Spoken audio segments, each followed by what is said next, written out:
Bon, ben c'est parti.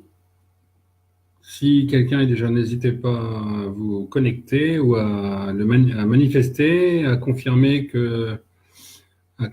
à la fois l'image, le son, éventuellement corriger s'il y a besoin de corriger quelque chose. Tant qu'il est temps, on a tout le temps, on a encore 5-10 minutes, hein, tranquille. Ah, bonjour Christine. Première, bravo. Gros clin d'œil.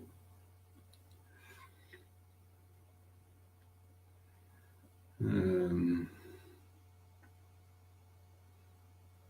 est-ce qu'en tant que première arrivée, tu peux juste me faire oui ou non en fonction du son s'il passe bien, s'il te plaît?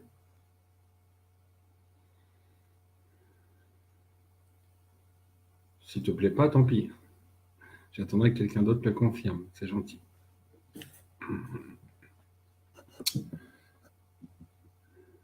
Bijour. Donc, c'est que le son passe bien. Merci.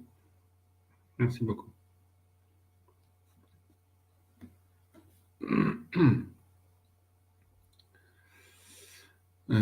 Qu'est-ce que j'ai à régler?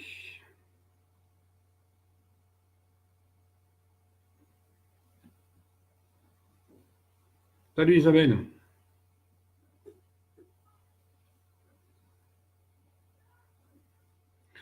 Bonsoir Marie. C'est bien, ce soir c'est... Oui, merci Christine. Super. Coucou, yes. Alors, c'est le tout de prendre l'habitude. C'est vrai que bon, la dernière fois c'était la première. Enfin, la dernière c'était la première. Ça tombe bien d'ailleurs dans les paraboles. Edith, bonsoir. Donc la dernière fois, c'était une première, mais dont je suis extrêmement satisfait. Ça fait plaisir. Ça fait plaisir que ça puisse renseigner, que ça déclenche autant de choses. C'était vraiment génial. Il faut juste que je me fasse à l'image que quand je regarde à droite, en fait, c'est à gauche, et quand je regarde à gauche, c'est à droite. Et ça, c'est compliqué dans l'effet miroir. Mais bon. Bonjour Edith. Bienvenue parmi les nouveaux ou nouvelles.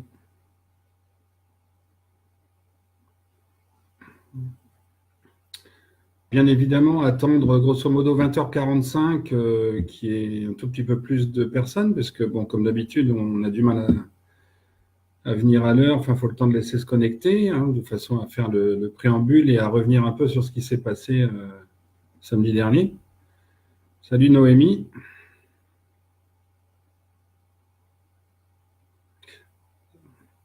J'aime bien cette formule. En tout cas, je vous le dis, j'aime bien cette formule. Elle est vraiment très, très intéressante après avoir écrit les bouquins. C'est bien pour le lien, c'est bien pour un peu asseoir les dires et puis confirmer un peu tout ce qui est écrit.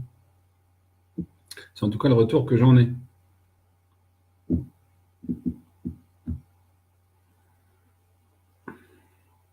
N'hésitez pas à partager, hein, parce que l'idée, c'est aussi que... pardon. L'idée, c'est vraiment de donner. Hein, c'est pas... Isabelle, le sujet, ce sont les bâtisseurs. Donc, il y aura les bâtisseurs, donc il y aura 3 chapitres. Les bâtisseurs de pyramides, les bâtisseurs des temples antiques, gréco-romains, et les bâtisseurs de cathédrales. Bon, peut-être qu'il y a un lien, peut-être pas. Mais comme le départ, les débuts de ces lives se sont faits sur l'Apocalypse et le pourquoi du comment, a priori, les lives suivants, y compris celui-ci, celui de samedi, celui de la semaine, enfin ceux de la semaine prochaine, et peut-être encore un ou deux la semaine d'après, seront forcément rattachés à ce qu'on a dit samedi. Alors j'invite celles et ceux qui ne sont pas encore venus à visionner celle de samedi dernier, pas pour ma tronche, je m'en fous, hein, mais pour les liens qui s'y trouvent. Tiens, Joséphine, Karine, salut, c'est bien.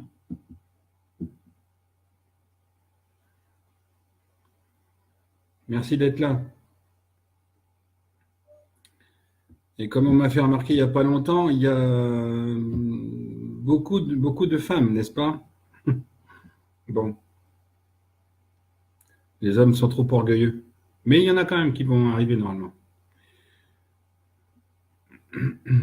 Karine, as-tu réussi à capter l'idée de lune montante, lune descendante? Ok.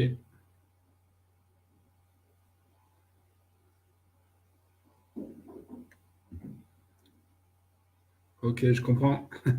Tant mieux. Là. Est-ce qu'il y a des remarques éventuellement déjà? Est-ce qu'il y a des questions qui seraient peut-être déjà là et qu'on peut peut-être déjà régler, qui seraient indépendantes du sujet ou dans le sujet, peut-être, en préambule, en préalable, avant que la 2e ou 3e Légion n'arrive? Super, Karine. Impec. Il suffit donc pour le calendrier lunaire de remplacer dans la barre URL. Ah, bonsoir Nadia. Il suffit de remplacer dans la barre URL le mois d'août par septembre, etc., par octobre. Enfin bon, c'est le calendrier lunaire que j'ai mis sur Facebook. Et vraiment, il est bien foutu. Il décompose bien, il décrit bien entre les lunes croissantes, décroissantes et les lunes montantes et descendantes. Hein. Sachant que le calendrier lunaire pour les soins, c'est la montante et la descendante, pas croissante et décroissante. Ah, Nadia, ça me fait plaisir de te voir. Tout le monde aussi, bien sûr. Mais Nadia, c'est une histoire d'il y a 5 ans déjà. Nadia qui ne s'est jamais trompée d'ailleurs. Et que je remercie, bien évidemment. Dominique, ça me fait plaisir aussi.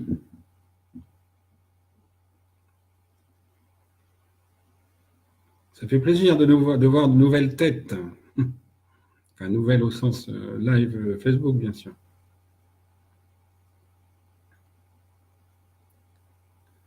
Ah, Barcelone. Bien. C'est bien, au moins le message passera au moins un temps soit peu en Espagne, c'est parfait. J'ai l'impression, Nadia, que tu aimes bien Barcelone et que tu aimes bien l'Espagne. Oui. Donc, on a la Bretagne, on a Strasbourg, on a l'Espagne. Qu'est-ce il y a Toulouse, il y a Dormans. Edith, je n'ai pas fait attention, je n'ai pas fait attention parce que c'est relativement nouveau. Il y a Istres, Marseille, il y a la Suisse et il y a le Nord, Calais. Donc, on a presque fait le tour de France. Merci d'être là. Merci d'être là.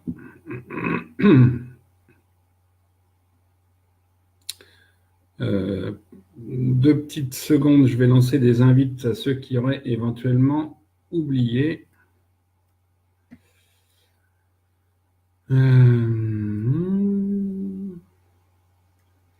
C'est les invites parce que bon, ça n'empêchera pas de dire ce qu'il y a à dire, bien évidemment. Les bâtisseurs.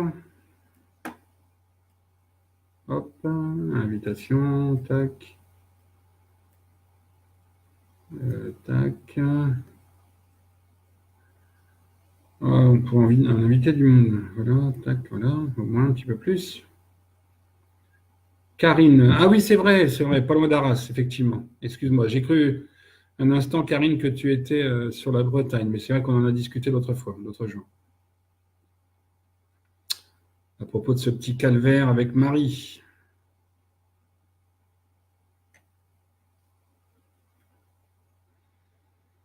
Bon,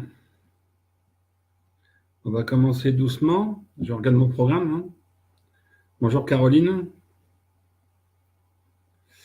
Je regarde mon programme pour être à peu près, pour essayer de suivre, hein, parce que, comme je l'ai dit samedi dans le live concernant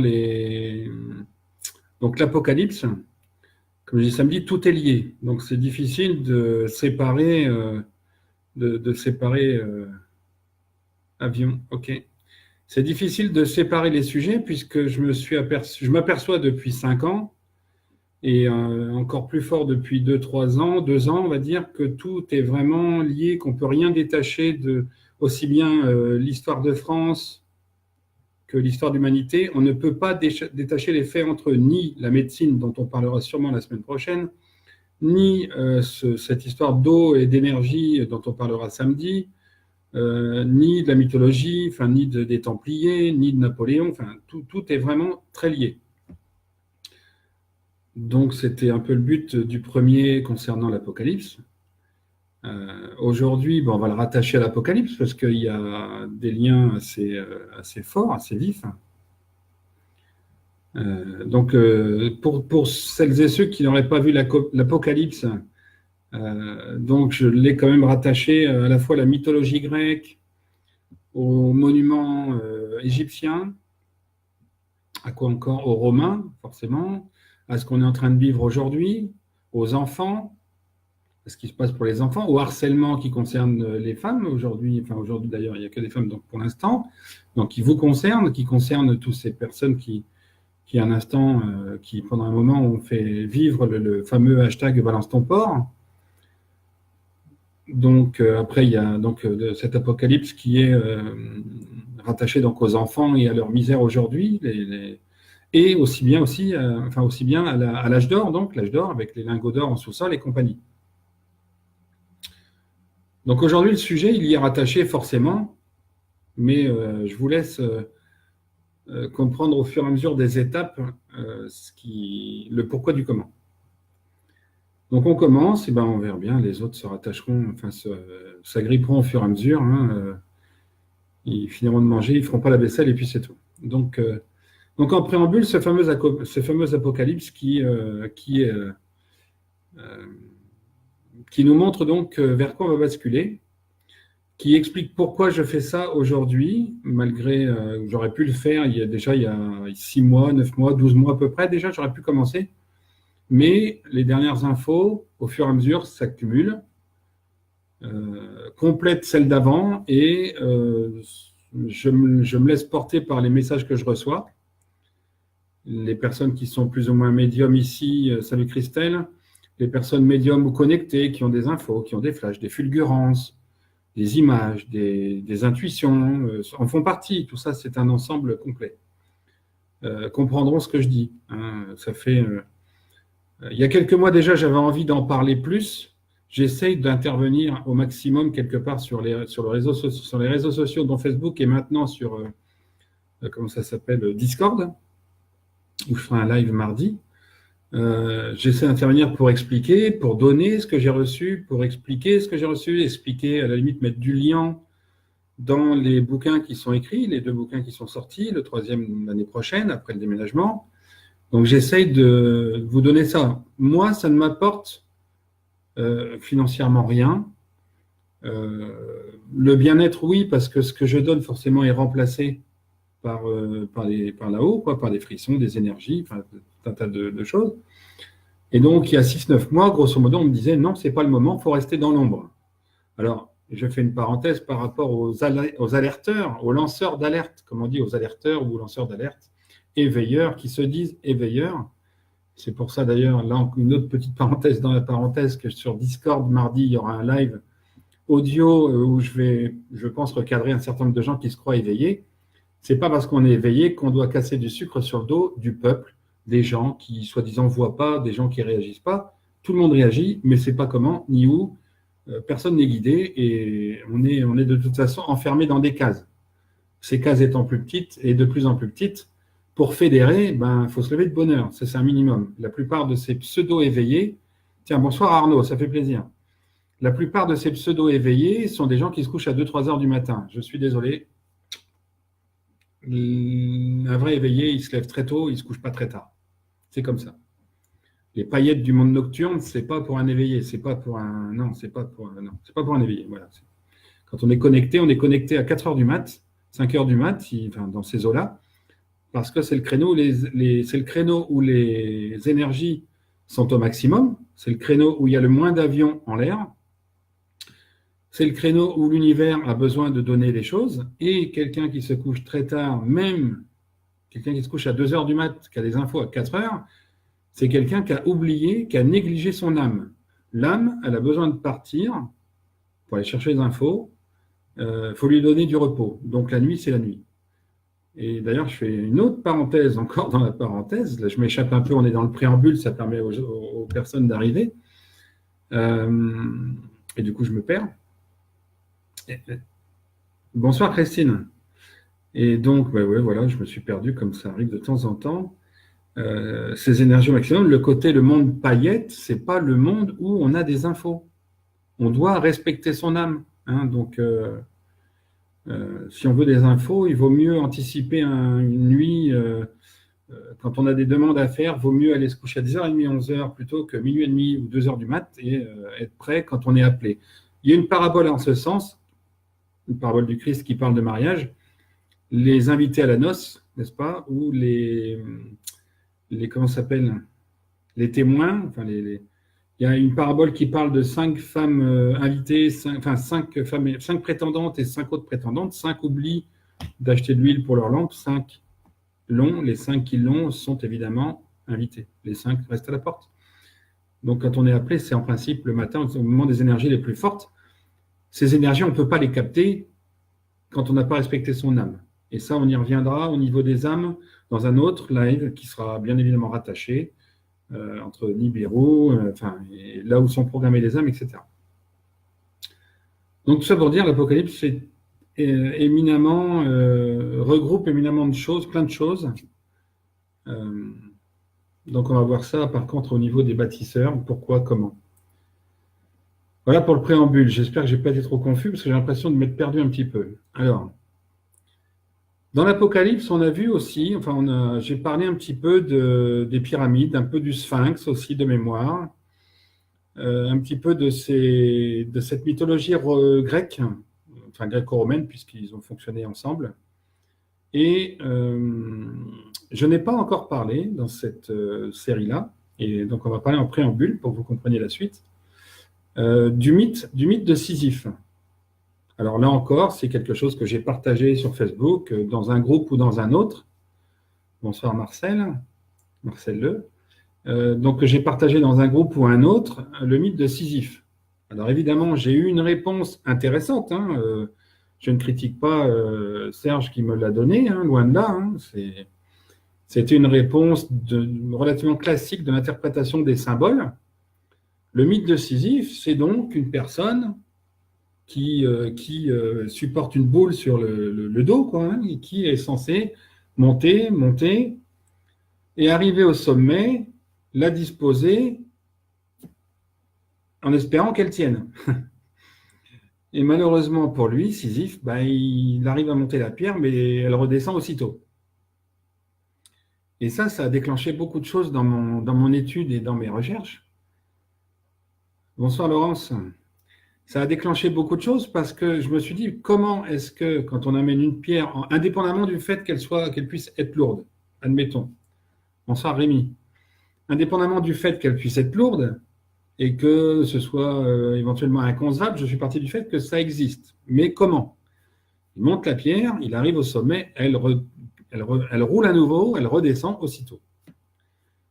On est d'accord on connaît tous, bonsoir Nancy, on connaît tous, on a tous fait un séjour au moins une fois, je pense, à la montagne, ou sur un vallon, ou sur des ballons, par exemple en Alsace.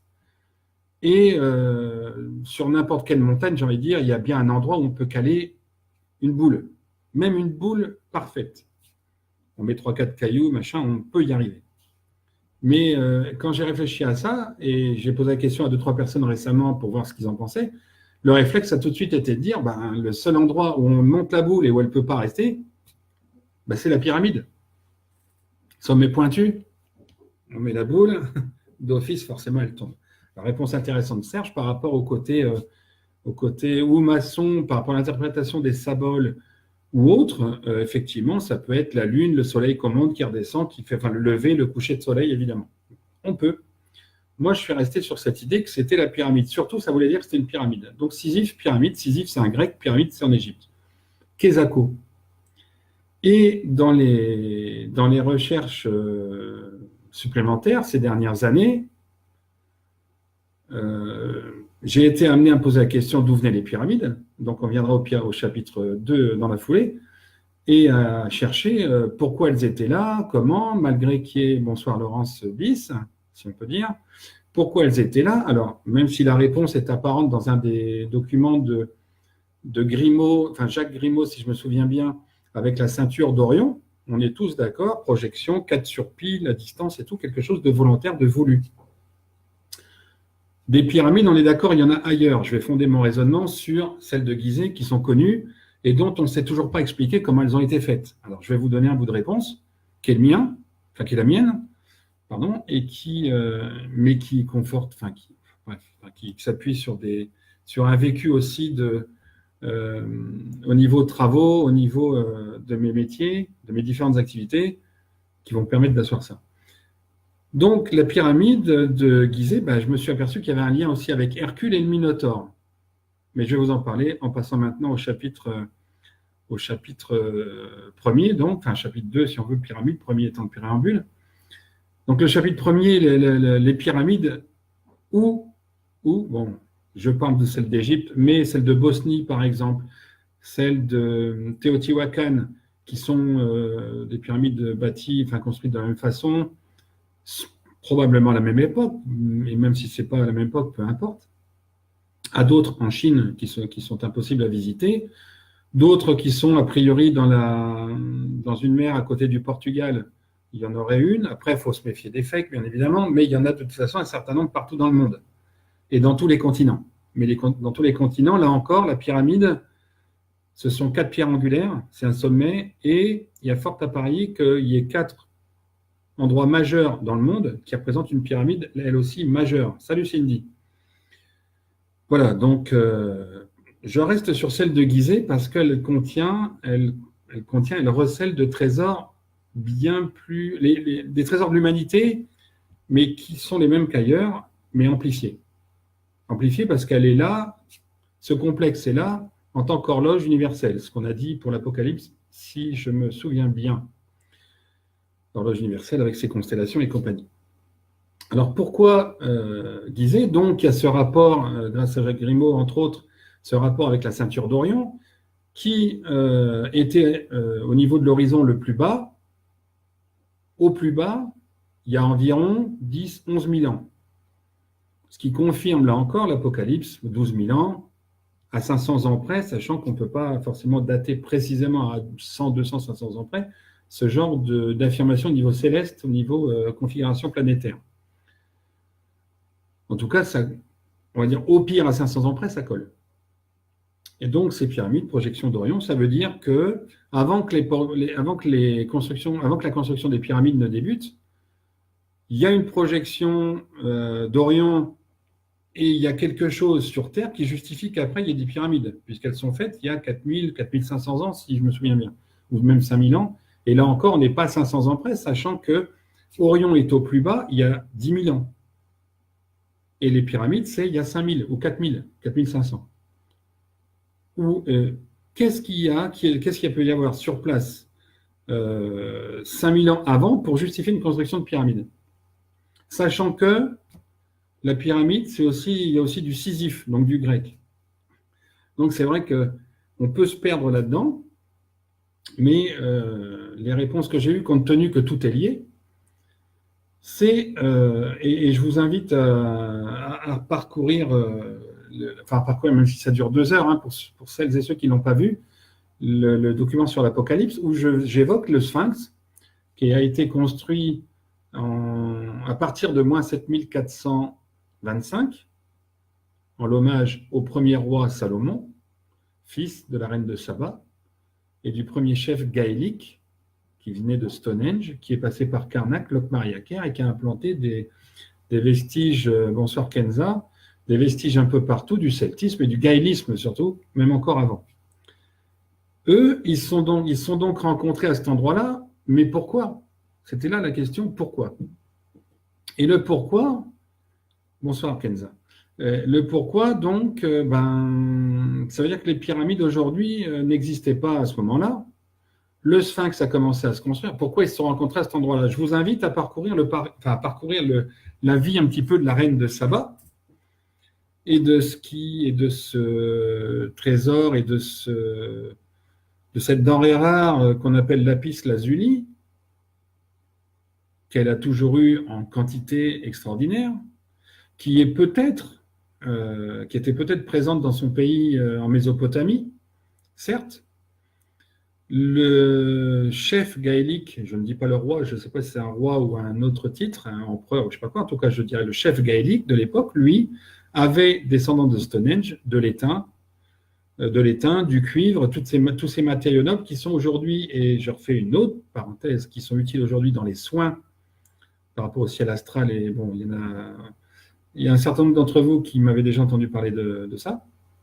Donc lui, il venait avec cette marchandise-là, qui est aujourd'hui très présente à Morlaix, entre autres, et ils se sont croisés à cet endroit-là. Pourquoi? Alors, la question c'est, et on y vient donc à la pyramide, je prends mon petit schéma, je vous laisse regarder ce schéma de pyramide qu'on trouve bien évidemment sur Internet. J'essaie de me caler par rapport à la caméra. Où la pyramide, donc vous la voyez en haut, là, et là, surtout ici, je vous invite à regarder sur Internet la chambre dite inachevée. Faites le tracé entre la chambre inachevée, les quatre coins et la pyramide et le sommet de la pyramide, et vous obtiendrez la figure d'un diamant. Alors là, évidemment, connexion, intuition, fulgurance, tilt. Et donc, par radiesthésie, il se trouve que cette pyramide de Gizeh recouvre une mine de diamants. La pyramide de Luxor, une mine d'or, et la troisième, dont j'ai plus le nom en tête, une mine de lapis lazuli. Donc les pyramides ont été faites en fait après la fin de l'exploitation. En fin d'exploitation, elles ont été faites pour protéger les mines. Et rappelez-vous, il y a 5 minutes, je vous parlais du premier roi Salomon, fils du chef gaélique et de la reine de Saba, Salomon Ier. Et ça doit vous parler les mines d'or du roi Salomon, qu'on voit tant dans les films qui sont tant fantasmés. Enfin, tant fantasmés parce qu'il y a de la recherche, bien évidemment, sans interpréter tous les symboles. Alors après, ces symboles-là, il faut évidemment qu'ils parlent à chacun d'entre nous ou à quelques-uns pour pouvoir les décrypter.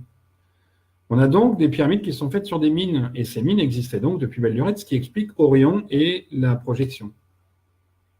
Et la rencontre de deux personnages éminents, de deux civilisations opposées, un chef gaélique, un homme, et une chef femme, mésopotamienne, qui se sont donc rencontrés là et qui ont scellé une sorte d'alliance déjà, une sorte d'alliance nouvelle. Et si je dis ce terme d'alliance nouvelle, gardez-le en mémoire quelques minutes, le temps qu'on arrive à la suite. Donc ces pyramides recouvrent les mines d'or du roi Salomon. Et j'ai pour vous, alors j'ai sorti quelques petits croquis, pardon de perdre rien de temps. Je vous sors ça, où est-ce qu'elle est? Voilà. Et cette mine d'or du roi Salomon, on la trouve, là encore sur Internet, parce qu'elle a été tracée sur des tablettes d'argile. Là, vous avez une tablette d'argile qui a été trouvée. En fait, c'est le dessin d'une des 3 mines d'or, de diamant ou de lapis lazuli du roi Salomon. Voilà, vous pouvez la trouver sur le net, puisque moi, je l'ai trouvée sur le net.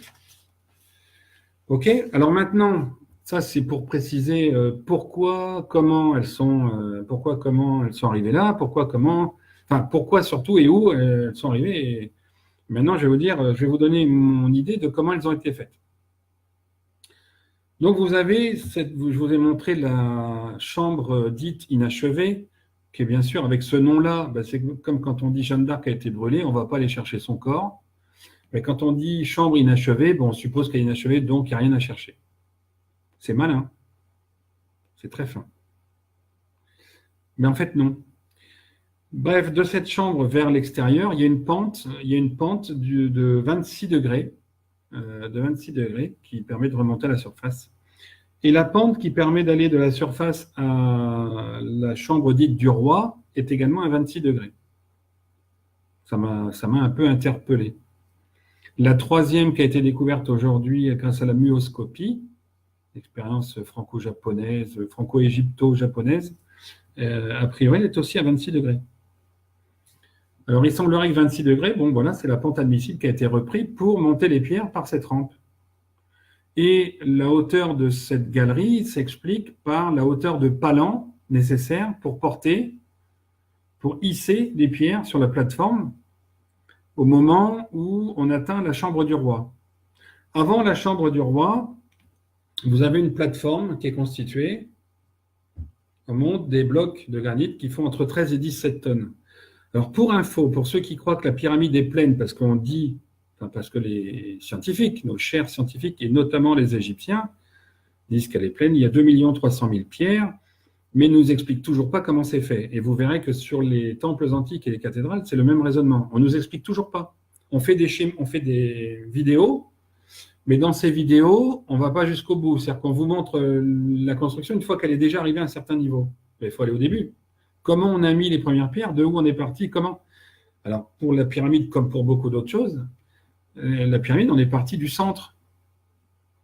Et d'autres documentaires que j'ai vus récemment en attestent encore par rapport à où est-ce que j'ai vu ça en Amérique du Sud, où les temples, on s'aperçoit qu'entre la chambre, l'équivalent de la chambre inachevée ici, et le sommet, il y a un fil, hein, il y a en gros un fil à plomb parfait qui donne le centre, qui donne l'axe principal de la construction. Ça veut dire que forcément on est parti du bas et non pas du haut et qu'on a creusé après en dessous. C'est d'une débilité profonde, surtout qu'à l'époque il n'y a pas d'appareil pour les X, Y, Z. Il y a pas de niveau, enfin il y a des niveaux, oui, mais il n'y a pas d'appareil laser, il n'y a rien. Hein, on fait comme les souterrains en France, hein, ça suit des constellations, on les fait et après on construit, et non pas l'inverse. Parce qu'il n'y a pas de boussole. Tout du moins, pas comme on les connaît. Donc on part du centre et on élargit jusqu'à temps qu'il y ait des dimensions dites sacrées, que l'on retrouvera dans tous les autres monuments. Et là encore, temples antiques et cathédrales, nombre d'or, phi, pi, etc. Et dans tout type de calcul que l'on voit d'ailleurs dans les révélations des pyramides, dont je parlais déjà dans le live sur l'Apocalypse. Donc, on part du centre et on élargit de façon à avoir des dimensions, enfin, à voir les dimensions sacrées. Alors, le truc, c'est que, bon, à cette époque, le sphinx est fait, hein, le lieu est repéré, Orion, machin, on fait des pyramides. Maintenant, le truc, c'est pourquoi cette dimension de pyramide, pourquoi on a cette, on va dire, cette solution, entre guillemets, parfaite, qui fait qu'elles ne sont pas encore écroulées par des tremblements de terre, par des tornades ou je ne sais quoi. Parce que même si les pierres du bas font 13 à 17 tonnes, celles du haut font quelques centaines de kilos. Elles ont donc une assise très claire, très nette. Et au passage, je vous signale, parce que il y en a un certain nombre d'entre vous qui avaient dû le voir ou qui avaient dû l'entendre, dans les pyramides, il y a un phénomène de résonance extraordinaire, un phénomène d'amplification d'énergie extraordinaire. Or, vous pouvez essayer, si vous avez un terrain plat fermé, complètement fermé, et que vous posez une pyramide dessus, même avec un creux dedans, vous aurez une résonance, oui, mais pas autant que celle-là. Pourquoi ? Parce que justement, la réponse est claire, c'est parce que justement, en dessous, il y a des mines d'or. Enfin, il y a des mines d'or, pas parce que c'est de l'or, il y a des mines, il y a du vide. Il y a du vide qui mène 8 niveaux, donc environ 25-30 mètres minimum. Bonsoir Corinne. Bonsoir Corinne. 25-30 mètres en dessous, c'est vide, ce sont des galeries pour des mines. Donc il y a un vide et l'amplification, donc la résonance de la Terre est amplifiée par ce vide. OK ? Enfin, s'il y a des questions, n'hésitez pas entre deux, hein, remarques ou machin. Donc voilà, l'amplification du phénomène est là, parce qu'il y a du vide en dessous, il y a une communication entre les entrailles de la Terre et l'univers. D'accord ? C'est pour ça qu'il y a cette résonance. Bonsoir Corinne. Alors ensuite, comment est-ce qu'ils ont posé les pierres ? Et là, j'en fais appel avec un peu de jugeote. Quand vous allez dans un musée, vous regardez les reconstitutions néolithiques, paléolithiques, il y a toujours un puits et il y a toujours des palans, enfin des manivelles, une corde et un seau en bois. Hein, c'est sûr, c'est pas un seau en plastique, c'est pas bref, bon. Il y a toujours des seaux, hein, des plats, des objets comme des vases en obsidienne, ils ont au moins 10 000 ans. Donc l'eau, ils y avaient accès, mais surtout, ils avaient déjà la roue. Je signale que dans certains documents, on affirme qu'au temps des Égyptiens, ils n'avaient pas la roue. Ils avaient des chars, mais ils n'avaient pas la roue. Tout le monde puisait de l'eau, tout le monde puise de l'eau depuis des dizaines de milliers d'années, mais eux, ils n'avaient pas les roues. Non, il faut arrêter. Ils n'avaient pas le palan, ils n'avaient pas les grues, mais évidemment, au sens grue, comme on a aujourd'hui des grues qui ont des flèches de 50 mètres et qui peuvent soulever 200 tonnes avec un bras de 12-15 mètres de déport, évidemment, ils ne les avaient pas. Mais on y reviendra au niveau des cathédrales d'ailleurs, évidemment. Donc, ils avaient des palans, ils avaient des roues, ils avaient des cordes. Et aujourd'hui, évidemment, les cordes et le bois a disparu, a brûlé, c'est détérioré. Hein, on ne peut pas, même s'ils trouvent des bouts de bois, je pense qu'ils les cacheront pour qu'on ne puisse pas faire d'études en dendrochronologie. La dendrochronologie, c'est la science qui permet de dater le bois. Hein, j'en ai quelques-uns à faire expérimenter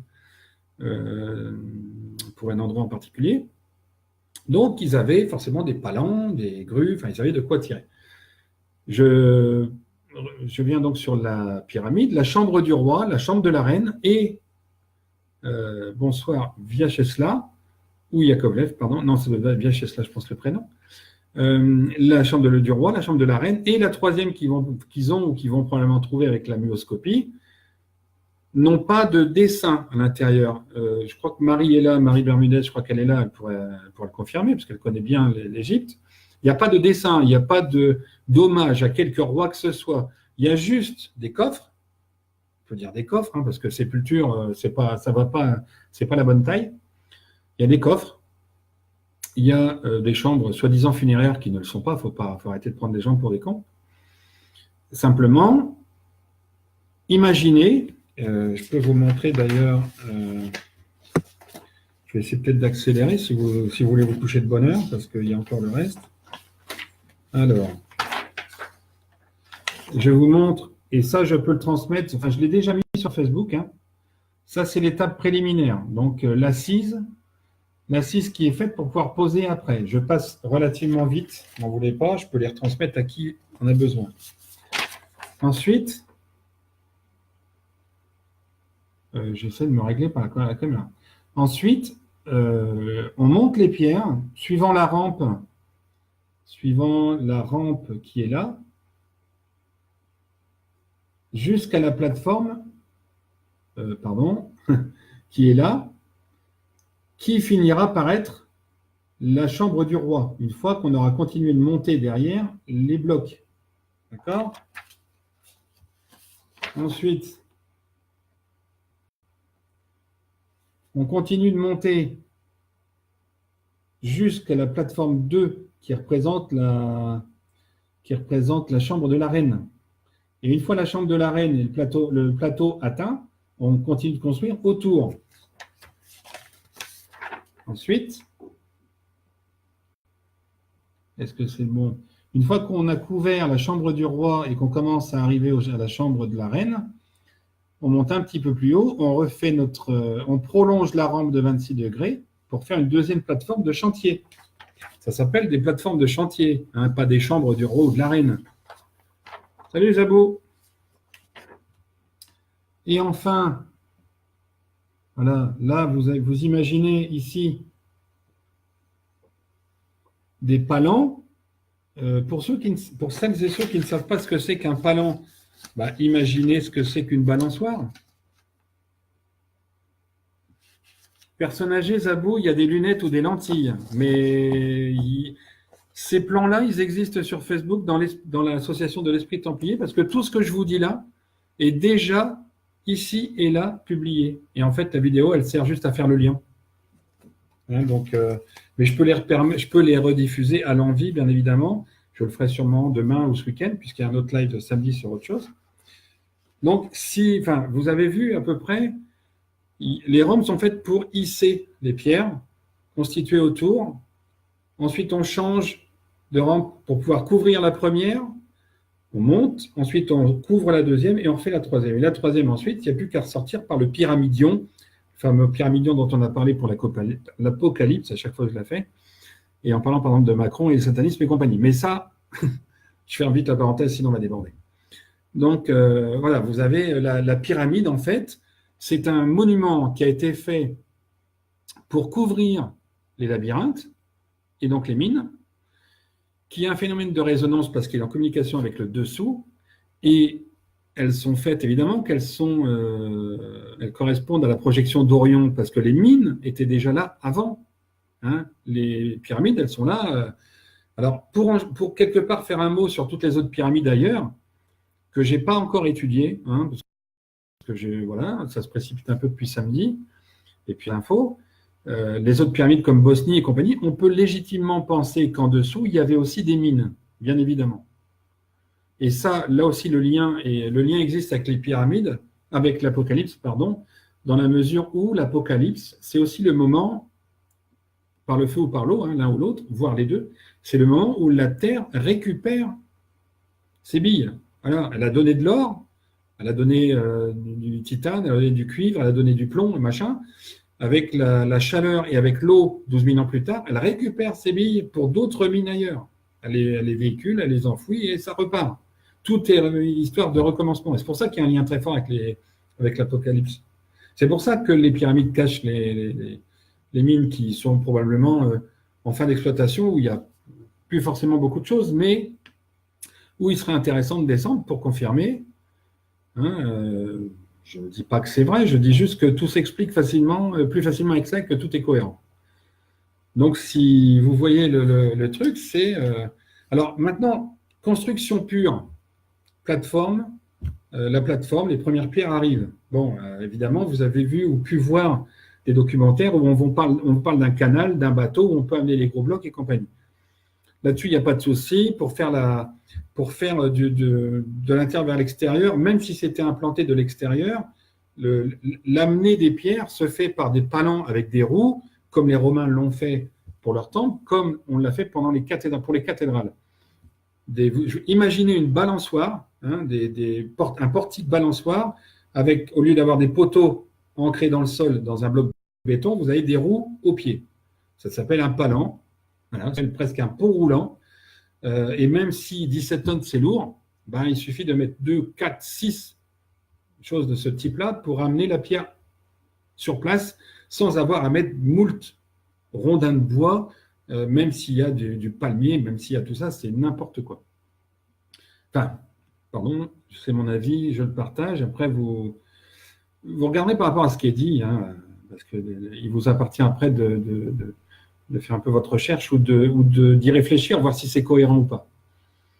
Donc, ces pierres, alors après, l'autre problème qui se pose, c'est quand vous mettez avec des engins comme ça, ou même si c'était à la main, ce qui est encore pire, imaginez votre plateforme, pour qu'elle soit vraiment de niveau, et pour celles et ceux qui ont eu la chance d'assister à un réglage de plateforme avant coulage béton, c'était mon métier. Donc, j'ai la chance d'avoir aussi fait ce métier-là. Il y a toujours une plateforme qui est faite, qui est dégrossie. Ensuite, il y a au moins 2-3 cm de sablon, hein, sable à lapin, vulgairement parlant, ou de sable à maçonner, 0,4, pour régler la forme, pouvoir couler, avoir quelque chose de nickel, pour poser ses treillis et compagnie. Salut Astrid. Donc, ces pierres, mettons que vous ayez la première qui soit posée. Moi, j'ai posé des bordures à la main. Donc, ça m'a tilté. Vous avez une première bordure, enfin un premier bloc, parce que nous, bordure 85 kg, bloc 13 à 17 tonnes. Vous avez le suivant. Comment est-ce que vous le mettez? Joint contre joint. Parce que vous savez que les blocs sont joints, enfin, il n'y a rien, il n'y a pas d'écart. Donc, déjà, ils sont sciés, c'est nickel. Je passe sur le détail du sciage. Parce que ça, il faudra que je reparle de l'Apocalypse et compagnie. Voilà, on va juste rester sur l'idée de les mettre déjà bord à bord. Bord à bord. Quand vous posez une bordure, si vous la faites coulisser bord à bord, vous avez dessous du béton ou du sable qui s'accumule au niveau du joint. Et à chaque fois, il faut recommencer, je peux vous dire, c'est le bordel. Ça m'est arrivé évidemment au début, hein, quand les anciens ils nous testent un peu quand on fait les choses. Ben, si vous glissez la bordure contre l'autre, vous avez une accumulation et vous pouvez le faire vous-même même avec des cubes en bois. J'ai acheté des cubes en bois exprès. Je ne peux pas vous faire la démo, sinon on en a pour jusqu'à minuit. Et ben forcément, l'accumulation fait que le joint n'est pas nickel. Et il faut que derrière, ce soit aussi de niveau parfait pour qu'il n'y ait pas de défaut quand on va reposer la pierre du dessus. D'accord? Donc, il est impossible d'avoir fait coulisser. Alors, pousser avec ses petits bras ou ses gros bras musclés, parce que ce qu'on ne nous dit pas, on nous dit qu'ils étaient 40 ou 60 gars à déplacer un bloc de 13 tonnes sur des rondins ou à tirer avec une corde et compagnie. Ce qu'on ne nous dit pas, c'est comment est-ce qu'un bloc a été mis contre l'autre. Parce que 60 personnes autour d'un bloc de 5 mètres sur 2, faites le calcul, hein, si c'est une noce, on est vachement serré. Hein. Donc c'est impossible. Le seul moyen, c'est que ce bloc soit, j'y arrive pas avec la caméra, c'est que ce bloc soit soutenu, qu'il soit déplacé jusqu'à ce qu'il touche l'autre et qu'il soit descendu. C'est le seul moyen. À ceux qui connaissent le métier, ils vont me faire une remarque, c'est que dans ce cas-là, la corde, salut Jessica, la corde va être prise en dessous, va être prisonnière. Ils ne sont pas cons non plus. Avant, puisque la corde est placée toujours à peu près au même endroit, c'est un palan. Donc la corde est toujours au même endroit, ou les 4 cordes sont au même endroit.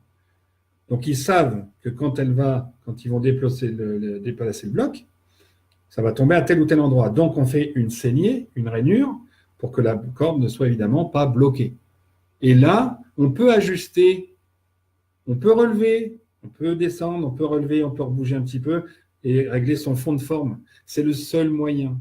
D'accord? C'est important parce que ça montre, ça montre, si, pour ceux qui veulent bien l'entendre, ça montre qu'on n'est pas dans une pose, on ne pose pas et on pousse et machin, on a donc bien des palans. C'est indispensable, c'est impossible autrement. Et là encore, dans temples antiques et cathédrales, vous verrez qu'il y a des choses aberrantes qu'on dit qui sont impossibles techniquement. Moi, j'ai la chance d'avoir été dans ce métier. Enfin, la chance. Le hasard, sans doute. Bref. Donc, en dessous, le premier rang, déjà, on a des saignées qui sont faites pour pouvoir déplacer le bloc et le mettre donc bord à bord parfait.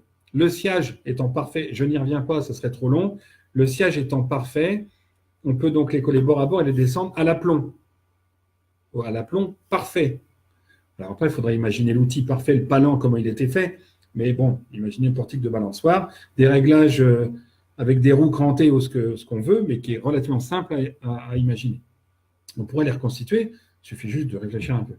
Donc, au moins au rez-de-chaussée, enfin, les premières pierres, le premier rang, il est fait comme ça à chaque fois et on peut approcher les blocs. Maintenant, je vous laisse imaginer, si on suppose que leur théorie est vraie, que la pyramide est pleine, on imagine que ce rang-là, avec les blocs de 13-17 tonnes, le premier, soit complet, rempli de granit. Donc, ce ne sont que des blocs mis bord à bord dans un sens et dans l'autre. Comment est-ce techniquement pour poser le deuxième rang? J'entends bien Kenza, je finis le raisonnement. Et pour moi, si, mais justement, j'essaie d'expliquer comment ils ont été faits vraiment, parce que c'est cohérent avec le reste, justement, et ça répond un peu à ta question.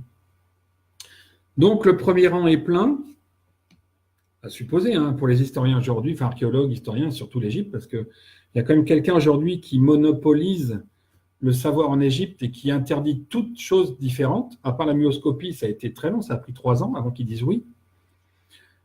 Donc, je vous laisse imaginer, à partir de ce que je viens de vous dire sur le premier rang, le deuxième, comment est-ce qu'on fait, vu que c'est plein, pour porter des blocs ou les faire glisser sans faire bouger les autres, pour être bord à bord et les pousser à 60 personnes sur une surface, sur une longueur développée d'environ maximum 10 mètres.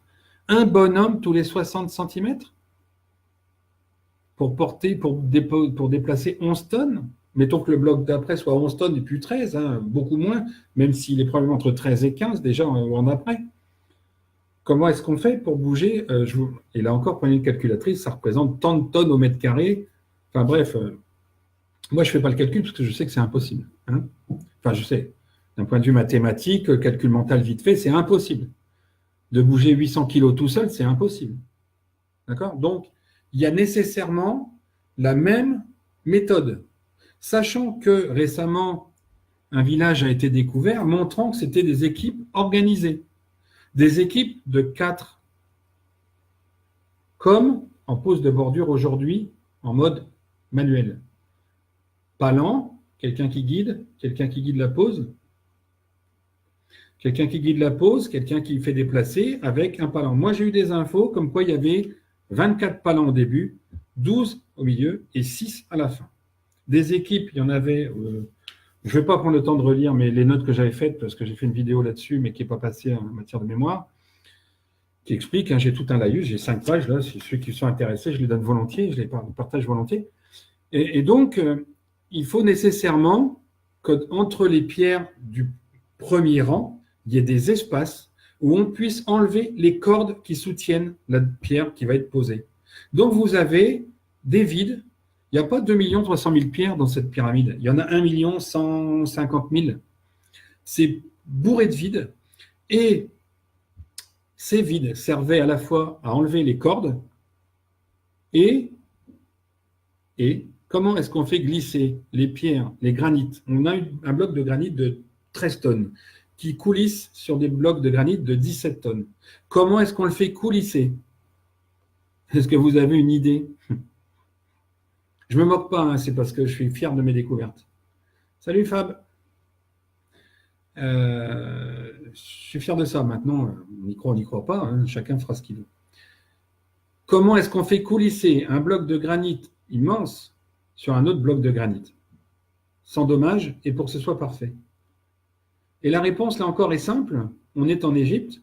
Qu'est-ce qui est en Égypte à profusion et qui est sous nos yeux pourtant, hein, tout est toujours sous nos yeux. Le problème, c'est qu'on a des puzzles à faire, on a toutes les pièces, mais pour l'instant, qui a mis les pièces dans le bon ordre? La question est là. La réponse, elle est peut-être là aussi, mais pour l'instant, personne. Enfin, jusqu'à aujourd'hui, personne. Donc, les pierres sont tout simplement, les blocs de granit sont donc pas compacts, il n'y a pas toute une surface répartie. Il y a des rails qui sont constitués pour faire rouler les palans, porter les pierres, les déposer, enfin les poser, et là où il y a les interstices entre chaque pierre du rang du bas, on enlève la corde. Et pour faire coulisser ces pierres, on met du sable entre deux, du sable fin, sable à maçonner, sable à maçonnerie, 0,2, très fin, et en coulissant et en arrivant au bout, le sable, lui, tombe dans les interstices.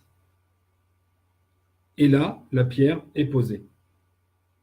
Vous voyez, le tout, c'est de l'ajuster de matière précise, donc en marquant éventuellement l'endroit où, bonsoir Jean-Claude, en marquant éventuellement l'endroit où la pierre doit s'arrêter pour être nickel, et vous avez du coup, le sable est parti, la corde tombe là où il y avait l'interstice, on l'enlève et on recommence.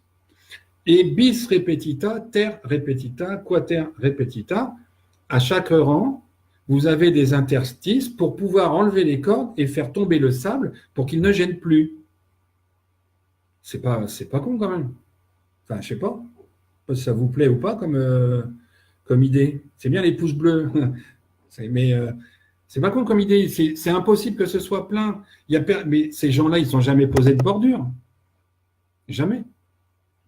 Donc voilà comment, de fil en aiguille, d'un rang à l'autre, vous avez 24 palans parce qu'il y avait 440 mètres de long, 440 mètres de large, de long, on va dire, 440 mètres de côté au début. Il y en a vite plus que 200 mètres, puis plus que 30 mètres. Donc, on passe de 24 palans à 12, puis à 6. Et ensuite, on le fait presque à la main. Parce que ces palans servent en même temps à hisser les pierres sur quelque chose sur une sorte de wagonnet, mais wagonnet qui permettent de porter des pierres ensuite de 5, 4, 3, 2, 1 tonne, et puis de quelques kilos après au fur et à mesure. Plus on monte, et moins les pierres évidemment sont lourdes, et moins donc les couloirs sont longs, et moins les palans sont costauds. Si le couloir, le premier, est aussi haut et aussi haut surtout plus que large, c'est parce que les palans sont costauds, c'est parce qu'on imagine que la hauteur, il faut descendre certains bouts de bois qu'on ne détruit pas parce qu'on va s'en servir dans la deuxième travée, mais avec 2 fois moins. C'est-à-dire que les 24 palans du début ou les 12 d'après, il n'y en aura plus que 6. Donc les 6, il faut les redescendre. Et on n'abîme pas le bois parce qu'il y en a besoin pour les autres pyramides. Sauf dans les dernières où, évidemment, après, à un moment donné, on peut recouper et compagnie. Vous voyez, enfin, après, est-ce que ça vous va, est-ce que ça ne vous va pas? Il ne faut pas hésiter à le dire.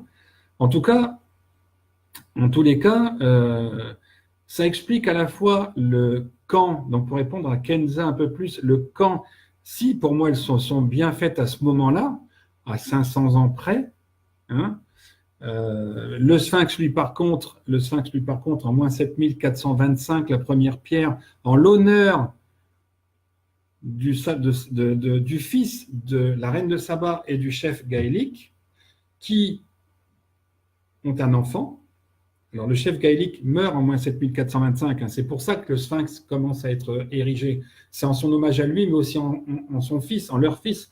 Parce qu'en fait, il meurt à ce moment-là et il est rapatrié dans sa demeure à Lokmar-Yaker, là où il y a le menhir cassé, le tumulus, enfin bref, ça on verra après l'implantation celte dans un autre live à la limite, je ne vais pas trop m'étaler là-dessus.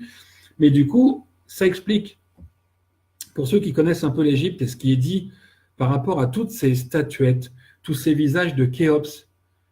Je pense que vous avez tous entendu qu'aujourd'hui on dit Khéops, il a au moins 2000 représentations différentes. Khéops n'a rien à voir là-dedans. Le Salomon Ier, donc le Sphinx, est fait en l'honneur du fils du premier roi Salomon, le sage, c'est lui, le premier. Le visage, c'est le sien, celui du bébé. Ce visage arrondi, tout ça, c'est le bébé qui a 6 ans au début. À l'achèvement, il en a peut-être 35, mais l'idée, elle est là. Et entre moins 7425 et les pyramides, 4000, 5000, par rapport à aujourd'hui, 4000 ans avant aujourd'hui, si on retrouve aujourd'hui plein d'effigies de soi-disant Khéops, c'est parce qu'on dit que ce sphinx est à l'effigie de Khéops. Bonsoir Pierre. Mais Khéops n'est pas du tout le modèle du sphinx, c'est Salomon Ier. Donc ça s'est perpétué ici et là en Égypte, et chacun a voulu modéliser, représenter la figure, le visage de leur premier roi, d'où de génération en génération et j'ai envie de dire de région en région, de ville en ville, un défaut par-ci, par-là de visage parce qu'on ne l'a plus en mémoire, parce qu'on perpétue ça. Et aujourd'hui, on dit qu'il y a 2000 visages de Khéops. Non, non. Il y a une représentation de Salomon Ier, moins 7425, qui s'est perdue ou s'est transformée au fur et à mesure qu'elle se transmet. Évidemment. Enfin, évidemment. Moi, ça me paraît aujourd'hui évident à force de le dire et d'essayer de trouver autre chose parce que ça n'irait pas. Non, au contraire, ça colle bien. Ça explique pourquoi il y a 2000 représentations ou 3000 ou 10 000 représentations de Khéops aujourd'hui. Ça n'est pas Khéops, c'est Salomon Ier, fils de reine de Saba et du chef gaélique qui descendait de Stonehenge via Lokmar-Yaker, Karnak, Chartres. Enfin, après, il y a eu plein de constructions celtes à ce moment-là, plein d'implantations de poteaux, de temples et compagnie. Donc ça, c'est pour le côté un petit peu humain. Le côté projection et endroit géographique, c'est donc évidemment la ceinture d'Orion, mais c'est pas l'implantation des pyramides qui a été guidée par Orion, même si Jacques Grimaud le dit très bien. Non, c'est parce qu'il y avait les mines avant. Donc il y a une implantation entre guillemets céleste qui rejoint cette idée de volonté de création, même si il y a des gens qui n'aiment pas, c'est quand même la création. L'implantation de la ceinture d'Orion, c'est l'implantation des mines sous les pyramides. Les pyramides couvrent les mines d'or du roi Salomon, Sisyphe et compagnie. À un autre détail qui me revient avant de passer au sujet temples antiques, sauf s'il y a des questions de la part des nouveaux arrivants, un autre truc qui est important, les mines d'or du roi Salomon, le labyrinthe du roi Salomon, rappelez-vous, le labyrinthe du roi Salomon, il est question aussi du Minotaure et d'Hercule. Hercule, puisque si je dis ça, c'est parce que Sisyphe, le boulet qui monte, c'est sur une pyramide. Hercule, dans ses 12 travaux, quand il combat le Minotaure est en fait gardien du secret qu'il y a dans la pyramide de Gizeh, et qui n'est pas seulement, à ce moment-là, les mines d'or, mines de diamants, Gizeh, mine de diamants, Luxor, mine d'or, et l'autre, lapis lazuli, dont Gizeh, le diamant, il y a aussi, comme gardien, le Minotaure, un animal, j'en passe des meilleurs, il y a sûrement une autre illustration, un autre symbole. Bon, là, les lives que je fais, c'est avec ce que j'ai à l'heure actuelle. Dans un an, il y en aura certainement encore plus. Le Minotaure est combattu par Hercule, qui donc le tue et qui peut accéder aux mines. Pourquoi il accède aux mines? Parce qu'en fait, à cet endroit-là, est cachée la fameuse Arche d'Alliance. Et c'est à ce moment-là que l'Égypte ne construit plus, donc autour d'il y a moins 4000, enfin, autour d'il y a 4000-4500 ans, et que l'Arche d'Alliance passe en Grèce, grâce à Hercule. C'est pour ça qu'il est aussi mythifié, divinisé, mythifié, parce que l'Arche d'Alliance passe en Grèce, et que c'est à ce moment-là que Delphes, par exemple, commence à avoir une expansion extraordinaire. Preuve en est, c'est que l'oracle de Delphes, c'est autour de moins 1981. Donc vous avez quelque chose encore là qui se fouf, ça fait un super package qui explique plein de choses. Les Grecs, la mythologie grecque, elle repose beaucoup à la fois sur les constellations, mais sur le complexe de Gizeh. Hein, Gizeh, c'est le nombril, on va dire.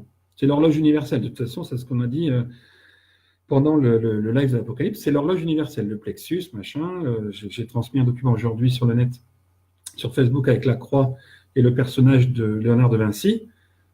Le plexus solaire, l'intersection de la croix. D'accord? Donc, il est important de le dégager. C'est pour ne pas naviguer entre deux eaux, important de le dégager pour vraiment aller en haut. Voilà. Donc, voilà pour le paragraphe, j'ai peut-être été un peu long, pour le paragraphe pyramide. Donc, s'il y a des questions ou d'autres remarques, il ne faut pas hésiter. Je regarde mon truc si je n'ai rien oublié. Sable, vide, eau, palan, équipe, rail, ouais, ça c'est dit. Les mines, c'est dit. Orion, c'est dit. Bon, ben voilà. Est-ce que ça vous va? Est-ce qu'il y a des remarques? Je mets les documents de côté, hein, s'il n'y a pas de remarques. Bloc, machin, parement, pyramide, inclinaison. Il y avait environ 2000 hommes, nourriture c'était fait, déviation canal, tribu de 40 hommes, 2,5 tonnes par bloc, 2 300 000, non, il y a 1 150 000, grosso modo, donc il y a 1 150 000 blocs, et elle n'est donc pas pleine, négatif. Imaginez un bloc plein, raisonné, c'est n'importe quoi. Enfin bon, on sait bien qu'il y a les galeries, mais ça ne suffit pas. Pour que ça résonne vers l'univers, il faut qu'il y ait un creux en terre. Et c'est pour ça que l'homme, s'il veut avoir une résonance plus spécifique, j'ai pas oublié de saluer Muriel. Salut Muriel. L'homme, s'il veut avoir une résonance aussi avec l'univers, il faut aussi qu'il soit ancré au sol. Il faut aussi qu'il ait en dessous de lui du creux, du vide. Je sais, non, ça vous le verrez pas, mais s'il faut, je le repasserai, parce que j'ai mis ça là. Alors, est-ce qu'on passe à comment ont été faits les souterrains, les souterrains, les constructions, constructions plutôt romaines, gréco-romaines, mais surtout romaines, que j'ai évoquées aussi pendant l'Apocalypse. Donc, on va passer, puisqu'il n'y a pas de remarques, c'est tout, je vais continuer de parler. Temples antiques. Donc, pendant l'Apocalypse, je vous l'ai dit, on va être amené en 2021 à retourner dans les sous-sols parce que tout est construit en dessous. Bon, j'ai évoqué l'idée qu'il y avait une implantation, comme on vient de voir par rapport à Gizeh, une implantation voulue, et je vous repasse ce schéma que je vous ai montré,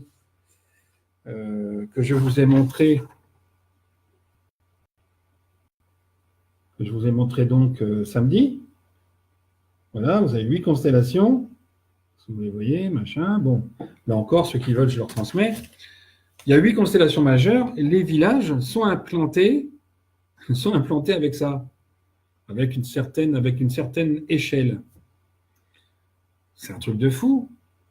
Hein, donc ça, je le disais pendant l'Apocalypse. Comment, pourquoi? Là, j'avoue que, mis à part cette histoire ou cette idée de noyau terrestre et fleur de vie, de sa projection sur le sol, sur notre sol, et là, je vois Muriel qui vient de se connecter, je reviens aux losanges qu'on traçait. En fait, les losanges, ça devrait être des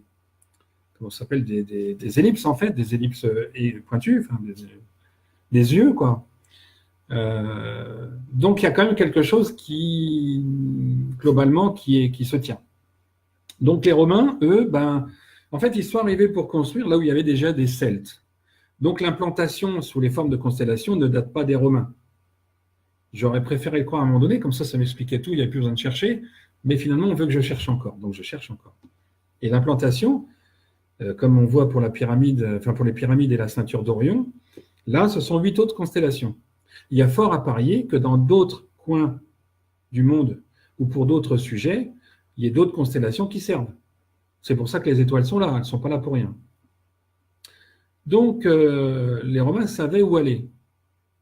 Il y avait déjà, de toute façon, ou du néolithique ou du celte, voire les deux, bien entendu, parce qu'à chaque fois qu'on trouve du celte, c'est marrant, on trouve du néolithique derrière. Et si on creusait un peu plus, on trouverait du paléolithique. Et si on creusait un peu, etc. Et là, j'y en viens à cette fameuse, à ce que j'ai peut-être évoqué déjà samedi, pour l'avoir remarqué un jour dans un reportage sur les tourbières d'Irlande, où un des scientifiques disait, tous les ans, il se dépose 1 millimètre de sédiments, de particules, aluminium, cuivre, etc., etc., indépendamment des fameux chemtrails. Je ferme la parenthèse tout de suite, il y a un petit peu d'ironie derrière. Parce que le vide n'est pas vide, parce qu'en permanence, nous avalons, nous absorbons de l'aluminium, du cuivre, et indépendamment de ce que nous envoie, les hommes, les planètes envoient leurs particules. C'est comme ça que la Terre s'est constituée, de particules, de sédiments, rotation, bloc de glace, après, voilà, c'est constituer son univers. Salut Bruno, j'espère que l'asiatique va mieux. Donc les Romains, à ce moment-là, il y a 2000 ans, on peut raisonnablement penser, même si ce n'est pas équivalent sur toute la surface de la Terre, et même si ce n'est pas équivalent là où partout ils sont allés, qu'il y avait au moins 1,30 m de terre, ce qu'on appelle nous de terre aujourd'hui, en moins, voire 2 mètres, entre 1,30 m et 2 mètres. Moi, je suis resté par constat personnel, là où j'ai creusé, fouillé, environ à 1,30 m. Il y a des endroits, il y a 50 cm, on trouve du néolithique, même presque affleurant, et d'autres endroits où il y a 2 mètres. Donc, là aussi, la Terre n'est pas parfaitement ronde, les projections, elles, sont régulières, donc forcément, il y a des endroits où il y a peut-être plus et d'autres moins. Enfin, forcément, ça paraît, c'est concevable. Logique, peut-être pas, mais concevable. Donc, ils ont creusé sur un sol qui était 1,30 m plus bas. Et en fait, leur dessus de galerie aujourd'hui est 1,30 m plus bas. Et je parle de moyenne. Vous ne voulez pas si je parle de moyenne. Si quelqu'un me dit, oui, mais là, c'est 1,48 m, ok, d'accord. Mais le constat en moyenne, c'est 1,30 m, 1,50 m. Je vais garder 1,30 m pour rester dans les valeurs de d'habitude. Et donc, ils ont en fait, ils ont fait comme nous on fait aujourd'hui pour faire un mur. Ils ont creusé une tranchée, ils ont mis leurs pierres, ils ont creusé une autre tranchée, ils ont mis leurs pierres. Ils n'avaient pas de mini-pelle. Moi, je suis sûr que si. Mais pas comme on pense aujourd'hui, avec du fioul, avec un godet de 45 de large ou de 80, encore moins de 25, il faut quand même de la place dedans pour poser ses pierres. Mais ils avaient des chevaux, et des roues, et surtout, ils avaient du courage. Et puis, ils n'avaient pas de caisse d'intempéries ni EDF. Donc, ils bossaient 6 heures par jour minimum, voire 9. Il n'y avait pas de problème d'heure. Il fait jour, on bosse. Il ne fait pas jour, on ne bosse pas. Et sachant que les Romains, à cette époque, ils se déplacent. Alors, on a dit d'eux, et je l'ai dit, je crois, dans l'Apocalypse, dans le live Apocalypse un peu, on a dit d'eux qu'ils se déplaçaient à 10 légions pour se battre contre une, l'équivalent de une en face. Non.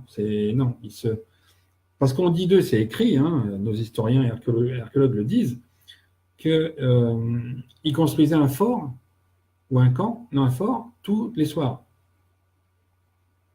Pour des légions qui ont fait la guerre ou qui ont bataillé pendant 8, 10, 12 heures et marché, parce qu'il faut aussi marcher, ils ne font pas forcément le fort là où il y a eu le combat. Au contraire, on se barre un petit peu normalement. Comment est-ce qu'on peut imaginer, parce que même s'ils sont courageux, à un moment donné, il ne faut pas prendre les gens que pour des cons, après il faut couper le bois, il faut le tailler, il faut le planter, il faut creuser les talus, parce que la coupe type d'un extérieur de talus, d'un extérieur de fort, c'est le piquet bois, un plat de 3 mètres, un rampant de 3 mètres, un autre rampant de 3 mètres, un plat de 3 mètres, un talus de 3 mètres, un plat de 3 mètres, un talus de 3 mètres et l'autre côté. Donc, il y a 20, si j'ai bien compté, 7 x 3, 21 ou 24, 21 ou 24 mètres à préparer. Le bois est taillé, coupé, planté, serré, implanter le camp et dont les 60 sur 60 ou 40 sur 40 du centurion en chef, enfin, j'ai plus le nom en tête, d'un nom quelconque, de celui qui commande en tout cas à ce moment-là. Non, il y a 10 légions contre une, c'est faux. Il se déplaçait à 2 contre 1 parce qu'il n'y avait pas de guerre, mis à part peut-être Lutèce, et encore, elle n'a pas été longue, pas si longue que ça. Il n'y a pas eu véritablement de guerre entre Romains et Celtes, puisque, je rappelle, César est le parrain du Christ qui est celte. Donc, mis à part des jalousies du Christ celte vers les peuples celtes parce qu'il voit des Romains, c'est tout. Donc, il y avait 2 légions contre une prévues au combat, 2 autres légions en appui, comme on dit, au cas où ça tourne mal dans la négociation, dans la discussion. Donc 4 contre 1, c'est bien, mais les 6 autres sont éventuellement en appui aussi, bien entendu, si vraiment les autres sont des super balèzes, stratèges et puis super costauds qui font 3 mètres pendant que les autres en font 1,50 m. Les 6 autres bâtissent les forts, bois et compagnie, mais les souterrains, les temples, ils commencent à bâtir les villes en moins 52 quand César arrive, qu'il a 20 ans. Vous voyez, donc il n'y a pas, tout ce qu'on nous dit là, parce qu'on a envie que les gens se fassent la guerre, parce qu'on est persuadé que César, il a écrit qu'ils avaient fait la guerre. Mais aujourd'hui, c'est signé, par exemple, César. Il n'y a personne qui se pose la question de savoir si vraiment c'est César ou son scribe qui a écrit. Il a signé.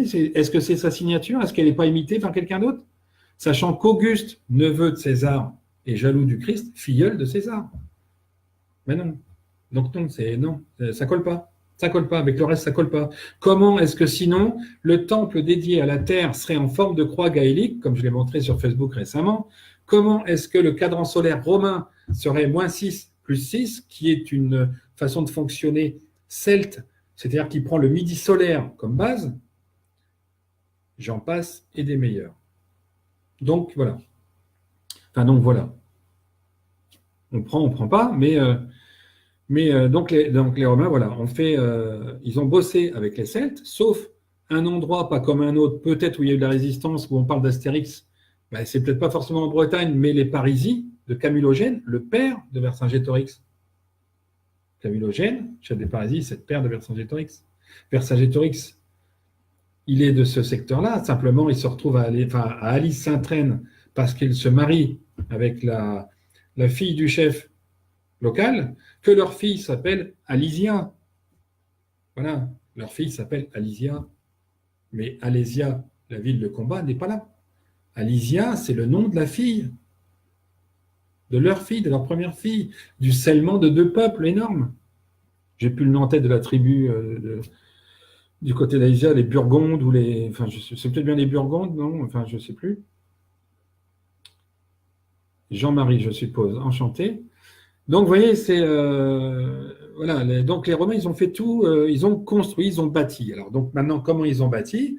Leurs tranchées, pose de pierre, la forme entre les tranchées. Alors, ils remplissaient ensuite la tranchée autour des pierres pour les caler, les sceller. Ensuite, ils règlent la forme au-dessus de la voûte. 5 cm de pouzzolane, ciment à base de pouzzolane. Ils règlent leur forme comme on fait en béton, en maçonnerie aujourd'hui. On fait tout pareil, parce que l'homme, il a cette faculté par mimétisme et magnétisme, de reproduire à chaque fois ce que l'esprit sait faire. Et ça ne dépend pas de l'homme, Éric, Jacques, Paul, Pierre, Paul, Jacques, comme on dit d'habitude. Non, ça ne dépend pas d'un tel ou un tel. C'est qu'instinctivement, on a tous les mêmes valeurs. On a tous la même chose en nous. On sait tous tout faire. Simplement, en fonction des rencontres, des endroits, on fait ou on ne fait pas. Salut Natacha. Donc voilà, ils ont fait leur forme, un lit de pose parfait pour que la voûte soit parfaite. On pose les pierres alignées, triées, choisies, on les pose. On remplit en pierre, 1 m, 1 m 30, encore dessus, Hein, donc la voûte par rapport au sol actuel, elle est environ 2,60 m en dessous, l'intrado, je crois qu'on appelle ça l'intrados. Et ensuite, ils font quoi? Ben, ils viennent creuser dans le souterrain.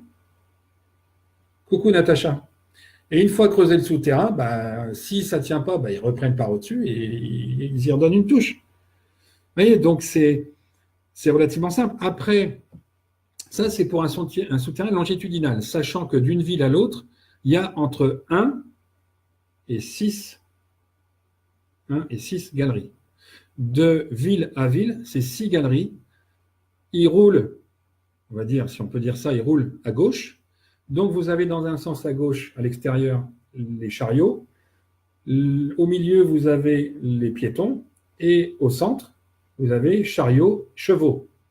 Enfin, chariots, chars et chevaux. C'est-à-dire qu'en gros, ben, vous avez le marchandise, le piéton et l'autoroute. Et idem en revenant. D'accord? Il y a des endroits entre petits villages ou hameaux, il peut y avoir qu'entre 1 et 3 souterrains. Et ils étaient à l'époque de niveau, et donc simplement, ils réglaient leur forme avec le terrain qu'ils trouvaient pour poser leurs pierres, et ensuite ils remblayaient au-dessus. Ok? Aujourd'hui, on ne les voit pas parce qu'ils sont 1,30 m plus bas.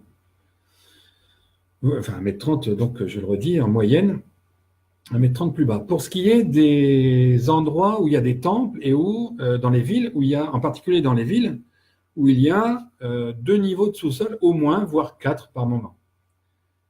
Il y a des endroits où il y avait des dépressions, des endroits dans dépression, donc des vallons, des creux, où ils ont construit. Il y a aussi des endroits où ils trouvaient la forme. Ils creusaient ce qu'on appelle aujourd'hui un terrassement, enfin dans le TP, on appelle ça un terrassement en pleine masse. Donc, voilà, un parallépipède de, par exemple, de 15 mètres sur 15 par 3 mètres de haut. Ils évacuaient ça, ils mettaient ça sur le côté. Ensuite, ils faisaient ce qu'on appelle creuser en puits, donc des puits, des colonnes carrées 80 sur 80 cm ou 1 mètre sur 1 mètre. Ils remplissent en pierre de façon à ce que ça fasse leur pilier carré. Ils remblaient autour, pareil tous leurs piliers, et puis entre 4 piliers, ils règlent leur forme.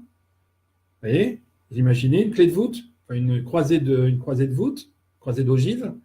Et ben, ils réglaient leur forme, ils posaient leurs pierres, et ensuite ils creusaient par en dessous, après avoir rempli en pierre au-dessus pour donner du poids, parce que je rappelle que les structures comme ça voûtées sont des structures autoportantes, c'est-à-dire qu'elles se maintiennent toutes seules à condition qu'il y ait du poids dessus.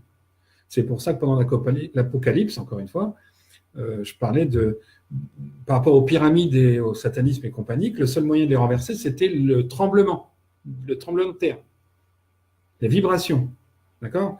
Là, c'est pareil, les temples romains, le poids, la pierre, la vibration, ou les gros obus, évidemment, de la guerre. Par endroits, elles ont été fissurées. Donc, s'il y a une moissonneuse qui passe dessus, avec la vibration de la moissonneuse qui rentre en résonance au niveau des ondes par rapport à ce qui reste en dessous, il se peut que ça s'affaisse. Ça, c'est complètement normal. Parce qu'un filet d'eau peut aussi déstabiliser en partie quelques structures. Hein, donc, ils faisaient leur terrassement pleine masse du premier niveau. Le deuxième, ils font leur puits, ils font leur voûte un peu partout, ils renforcent de cailloux, et ensuite ils vont creuser en dessous, ils remettent la terre par au-dessus pour s'en servir comme un remblai qu'ils vont creuser à nouveau pour refaire une salle au-dessus. Vous voyez? Et rebelote, disent de der, et une fois qu'on a refait notre forme, la terre qui aurait été enlevée du premier pour mettre au deuxième, on la renlève du deuxième pour la remettre au-dessus. Et pour ce qui est de l'excédent, et là on va venir à un truc intéressant, pour ce qui est de l'excédent, il faudra le mettre où? Un truc qui explique pourquoi aujourd'hui on ne trouve rien et qu'on ne cherche pas parce qu'on est, j'ai envie de dire, des benets. Les pierres, elles viennent d'où?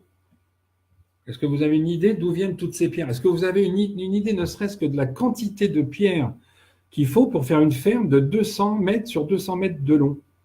Une ferme, voilà, un camp, ce qui était à l'époque donc un camp romain, une ferme fortifiée. Combien de pierres en volume, je n'ai même pas fait le calcul, j'aurais dû, ça vous aurait peut-être impressionné, le volume de pierres qu'il faut, où est-ce qu'on les trouve aujourd'hui? On les trouve dans les chemins de vigne, un peu dans les champs. Pour en avoir remonté d'un endroit fameux, je peux vous dire que, j'en ai parlé la dernière fois, on ne fait pas grand-chose avec 2 mètres cubes de pierre. Hein. Et avec 20 mètres cubes non plus. Eh bien, Natacha, tu as ta réponse, qu'on peut développer d'ailleurs. Donc, ces pierres, elles sont où? Elles viennent d'où? Alors, figurez-vous, parce que là aussi, un endroit fameux que certains connaissent, enfin, qui sont ici, qui connaissent, j'ai eu un jour un habitant que je connais, qui est sympa comme tout, qui connaît un peu. Cet habitant me dit, ben, il faudrait que vous veniez dans mes vignes parce qu'il y a 3-4 endroits où elle est jaune et il n'y a pas moyen que le raisin mûrisse. Elle reste jaune, fanée tout le temps. Tiens, bizarre. Dans mes recherches, bizarre. Alors j'y vais, baguette, machin. Eh ben oui, à cet endroit-là, il y a quoi? Ben, il y a une carrière. Il y a une carrière, il y a un passage d'eau qui a été aménagé pour alimenter la carrière, pour tailler les pierres et les scier. Parce qu'il y avait des bancs de scie chez les Romains. Hein. Donc chez les Égyptiens, le granit. Bon, voilà quoi. Il y avait des bancs de scie, il y avait des moulins dans les carrières pour entraîner ces courroies et faire en sorte que les pierres soient bien taillées. Les bancs de pierre, les bancs de taille, ils étaient dans le sens de la pierre et non pas dans l'autre sens, ce qui fait que ça fragilise. Le pont de Gênes, bon, enfin bref, on va pas revenir dessus, c'est pas forcément de la pierre, mais pour vous dire que les consignes ne sont pas toujours respectées dans un endroit ou dans un autre. Et en l'occurrence là, alors, donc il y avait une carrière à cet endroit de cette vigne. Mais alors, aujourd'hui, on ne la voit plus. Ça veut dire quoi? Ça veut dire qu'on a enlevé la pierre, oui, mais on l'a bien remblayée. Donc, vous voyez où je veux en venir. La terre qui est extraite des sous-sols pour faire les galeries, elle va où? En partie au-dessus pour cacher, enfin pour réaménager le dessus en espace vert, comme on dit aujourd'hui, espace vert, jardin, enfin des entreprises de jardin, enfin jardinage, espace vert. Là aussi, c'était mon dada, je veux dire, c'était dans ma compétence de base. Donc cette terre, ben, on la renvoie où? Ben, de la carrière. C'est-à-dire que vous avez les chars qui ont amené les pierres. En fin de cycle, ils réaménagent le site en remblayant en terre et en refaisant une forme. Il y a des dépressions dans certains coins. Il y a des dépressions, ce qu'on appelle des dépressions, donc des creux hein, dans la vallée ou dans la terre. Ces dépressions, elles sont ni plus ni moins dues à une extraction de pierre. Elle a été aggravée par une extraction de pierre. Et ensuite, ça a été remblayé en terre. Mais quand c'est remblayé en terre, l'eau, au fur et à mesure, cette terre qui est au fond, elle la creuse. Donc, ça accentue le vallon, le talweg. Ça s'appelle un talweg quand c'est en forme de V comme ça. Géologie, bah, c'était dans mes cours aussi il y a longtemps. Hein, comme la résistance des matériaux qui interviendra pour les cathédrales. Je vais essayer de me dépêcher. Donc, vous voyez, cette construction de temple, elle est donc, on le fait par-dessus, parce que j'ai quand même des architectes qui m'ont dit, oh, ben, en dessous, ils mettaient les pierres, voilà, à l'aveugle. C'était pas grave s'il y avait des pertes. Non, mais c'était pas des esclaves, les gens. C'était des gens qui avaient compris l'intérêt d'avoir des galeries pour aller chercher de l'eau quand il fait moins 30 degrés, qu'on n'a pas de seau en plastique. Hein, parce qu'il fallait accéder à l'eau des rivières. Quand il fait moins 30 pendant 20 jours, ou même 10 jours, moins 30 pendant 10 jours, bon, il y a le puits. Mais si le puits il est gelé aussi, on fait quoi? On va à la rivière. Et comment on fait en extérieur pour aller à la rivière par moins 30 quand la rivière n'a pas un débit suffisant? Elle gèle aussi. Donc les souterrains les premiers qui ont été faits, c'était en remontant de la rivière vers le temple, vers le moulin, pardon, vers le moulin. Le moulin, le temple, les habitations, etc., dans l'ordre, la forge, enfin tout ce qui était romain. Donc, et d'ailleurs, preuve en est, et on en reparlera un petit peu dans la vidéo concernant l'eau, de ces souterrains et de cette façon de fonctionner romaine, les Romains ne transportaient jamais d'eau. Tiens, Quesaco, c'est bizarre, pourquoi? Ah oui, parce qu'ils construisaient au fur et à mesure et qu'ils amenaient l'eau au fur et à mesure. Parce qu'on ne va pas s'encombrer pour aller faire la guerre de 60 mètres cubes, 60 tonnes de flotte, qui ravitaillera toute une troupe pendant quoi? 15 jours. 15 jours en partant de Rome pour aller à Brest, même en voiture aujourd'hui, ça met 2 jours. Quoi. Donc, bon, voilà. Hein, donc, les Romains, ils ont construit des souterrains. Par exemple, un exemple qui me vient, la Marne, ici à Dormans, elle a été déviée. Ils ont passé 12 fois 6 galeries dessous. Et donc, pour aller au chaud, parce que, je répète, il n'y a pas de caisse d'intempéries, parce qu'ils bossent tous les jours. Il n'y a pas de feignons, il n'y a pas de contre-indication. On bosse tous les jours parce qu'il y a toujours quelque chose à faire. Parce qu'il faut toujours se nourrir, parce que le blé, il faut aller le chercher aux coopératives qui sont construites sur les hauteurs, etc., etc. Vous voyez, donc comment c'est construit, en tout cas. Et donc, je vais finir là-dessus ce chapitre, c'est important, retenez-le pour la suite, parce que vous allez comprendre d'où je vais en venir. Trancher, enfin pour les galeries longitudinales, tranchées, on coffre avec les antes, d'accord? On pose nos pierres, on remblait en pierre pour que ça se tienne bien, que ce soit autoportant, et ensuite, on excave le dessous, on excave le dessous, au fur et à mesure, on le remet au-dessus, et l'excédent va remplir la carrière où on a fini d'extraire. À Dormant, il y a 6 carrières, dont 4 dans le village, et qui se voient si on oublie qu'il y a des centres commerciaux là où ils sont, là où elles sont. C'est simple, mais bon, il faut juste tilter. Hein, et puis donc pour les salles, terrassement en pleine masse en premier, et puis au fur et à mesure comme ça, sachant que 1 m3 à terrasser, c'est à la main, c'est 1 heure. Hein.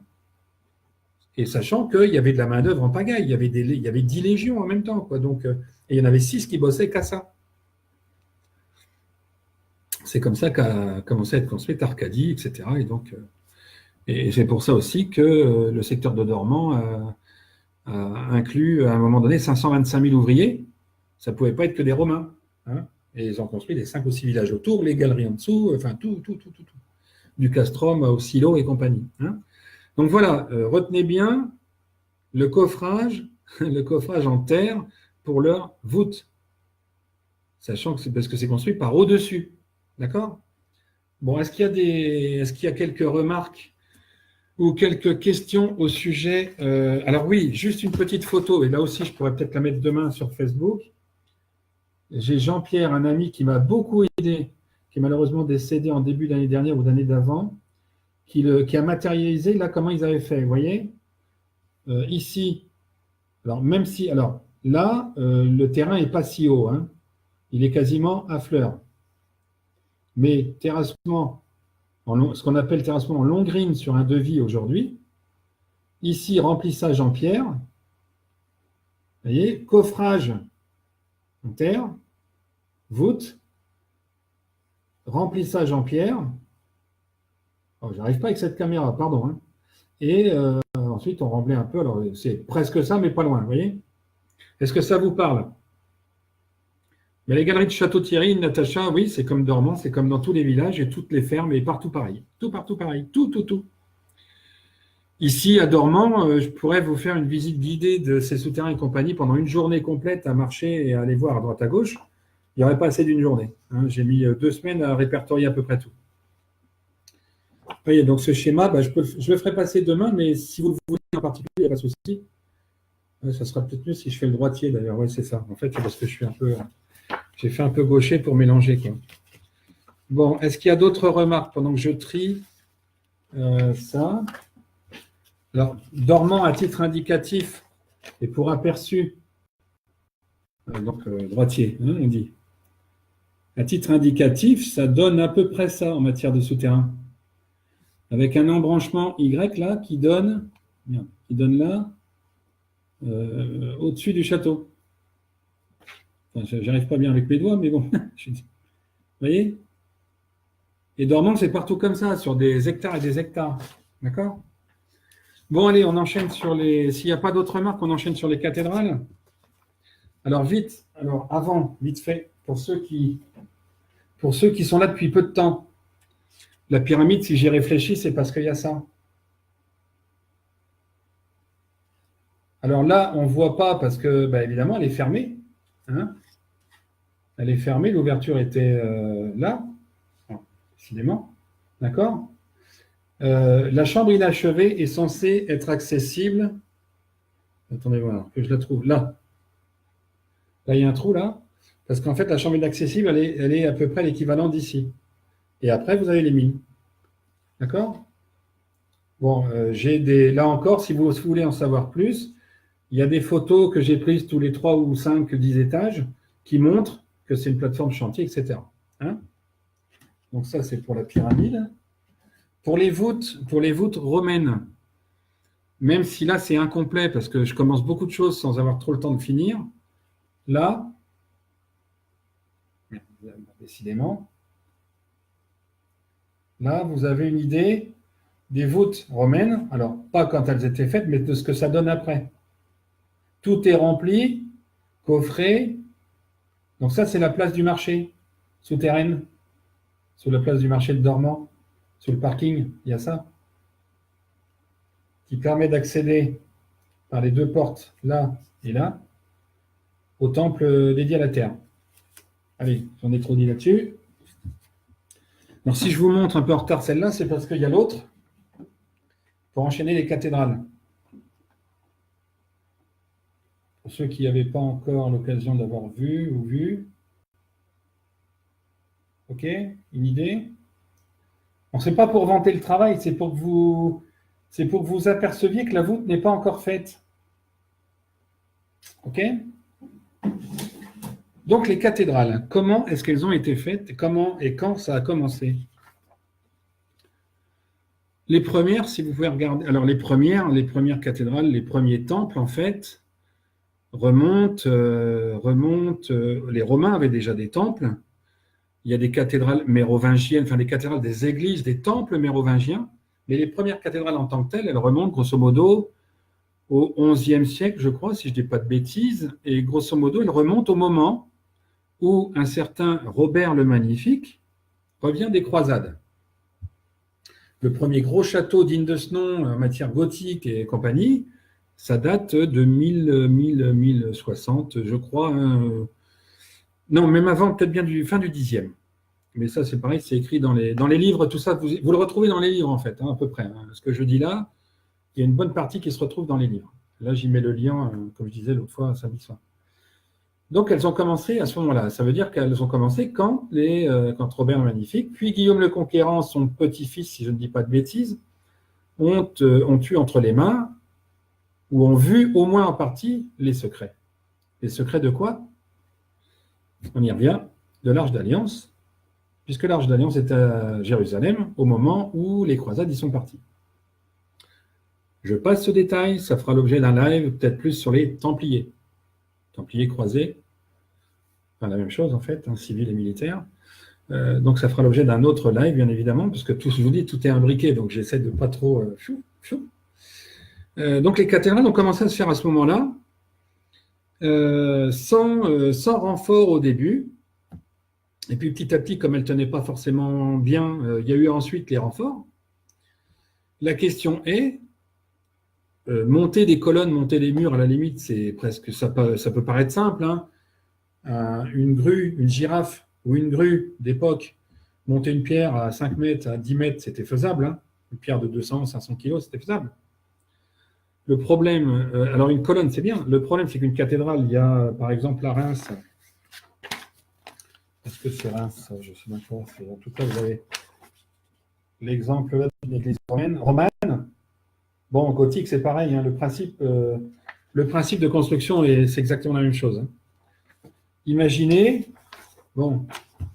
construire des colonnes, c'est bien, super. Mais le hic qui m'a soucié, c'est comment est-ce qu'ils ont fait les croisées d'ogives. Et surtout, ma réflexion, mon questionnement a été exacerbé à un moment donné. Et à ce moment, comme réponse, j'ai eu, et je crois que j'en ai parlé la dernière fois, j'ai eu une suggestion de visite, une proposition de visite à la cathédrale de Châlons en Champagne et de sa crypte. Merveilleux. Dans la crypte, d'ailleurs, j'ai expliqué des choses à la guide, c'était sympa. Et qui nous explique après, ou un peu avant, que la cathédrale de Châlons, en fait, il y avait au départ 5 travées, et ils ont voulu en rajouter 3 à une époque, je ne sais pas, 5, 15, 16, 17, 18e, enfin en tout cas, bien après le début, bien après l'original. Et ils ont commencé à faire première travée, deuxième travée, troisième travée. Arrivé à la troisième travée, il s'est passé quoi? Patatras. Ben oui, patatras. Patatras, c'est pour ça tout à l'heure j'évoquais la résistance des matériaux, tout simplement la physique. La physique, imaginez, vous avez des colonnes à nu, vous avez un terrain nu, vous montez des colonnes, et puis, comme vous avez la main-d'œuvre que pour aller petit à petit, vous avez des gens, oublions 2 secondes les moyens qu'ils ont pour le faire, qui arrivent à mettre au-dessus une croisée d'ogives et à poser les pierres dessus. Il est bien évident que ça représente un poids sur les colonnes. Que du coup, c'est ce qu'on appelle le flambement, les colonnes vont avoir tendance à s'écarter. Je pense que là-dessus, il n'y a pas photo. Donc, elles vont s'écarter, les quatre vont s'écarter de leur axe. D'accord? Supposons qu'elles tiennent quand même deux coups. On passe à la deuxième travée. Rebelote, 10 de der, elles vont encore avoir tendance à s'écarter. Troisième travée, etc. Je vous passe, on pourra faire 18. Ce qui est quand même phénoménal, c'est que ça tienne 20 travées à la limite. Vous imaginez qu'elles s'écartent à chaque fois un petit peu. Ça veut dire qu'à la fin de la construction, nul ne peut dire qu'entre le début et la fin, il y a le même écartement. C'est impossible à dire. Puisque une poussée engendre une autre poussée, engendre une autre. Donc, au fur et à mesure que vous avancez, il y a de plus en plus de poussées sur la première. Ça, c'est de la résistance des matériaux purs. Hein. Et c'est, j'ai envie de dire, c'est de la logique. C'est de la logique. Vous pouvez le faire avec des cubes en bois comme je l'ai fait, parce qu'avant de vous dire ça, il y a eu toutes ces intuitions, confirmation baguette, réflexion, lecture, et il y a eu des essais, juste pour être sûr du coup. Puis de la résistance des matériaux, même si j'étais un cancre, j'ai quand même retenu des choses. Même si j'étais un cancre. Hein. Bon, mais ça va, tout le monde y était à peu près à cette époque-là. Donc, et aujourd'hui, il y a des gens qui font des tests pour savoir si des cathédrales souffrent. Et entre la première travée et la dernière, ils trouvent grosso modo 10 cm d'écart. 10 cm sur 8, 9, 10 travées. Vous voyez ce que je veux dire? 1,5 cm par travée. C'est donc inconcevable qu'elle soit posée au fur et à mesure. C'est inconcevable. C'est pas possible. Parce qu'au fur et à mesure, vous aurez une poussée comme à Chalon, patatras, le château de cartes, vous soufflez sur une, tout le reste tombe. Mais là, c'est pareil. Sans compter en matière de mode de pose, ça pose un problème, c'est quand on fait la croisée d'ogive. Imaginez qu'il faut un échafaudage le long d'un poteau ou éventuellement à côté pour aller monter le coffrage de la voûte. D'accord? Mais après, il faudra un échafaudage pour les gars poser des pierres au-dessus. Il faudra une protection périphérique pour pouvoir poser les pierres. Mais en plus de ça, il faudra une grue caillasseo pour leur donner la pierre pour qu'ils aillent la poser. Ou alors qu'ils montent une pierre dans l'échafaudage pour aller au-dessus. Sérieux. Je vous invite à aller voir des documents, notamment par exemple, commanderie Temple de Paris, machin, qui vous montre une vidéo où, soi-disant, on construit la cathédrale avec des roues de castor, enfin les roues, je ne sais plus comment ils appellent ça, les roues de castor, là, les roues, hein, sur des échafaudages qui montent la pierre sur l'échafaudage d'après, qui a une roue qui monte sur... Non mais sérieux, pendant 30 ans, le bois exposé aux intempéries? Pendant 30 ans, mais même 20 ans, même 10 ans, même 2 ans. À chaque fois, on remplace le bois pour refaire l'échafaudage. Salut Sonia.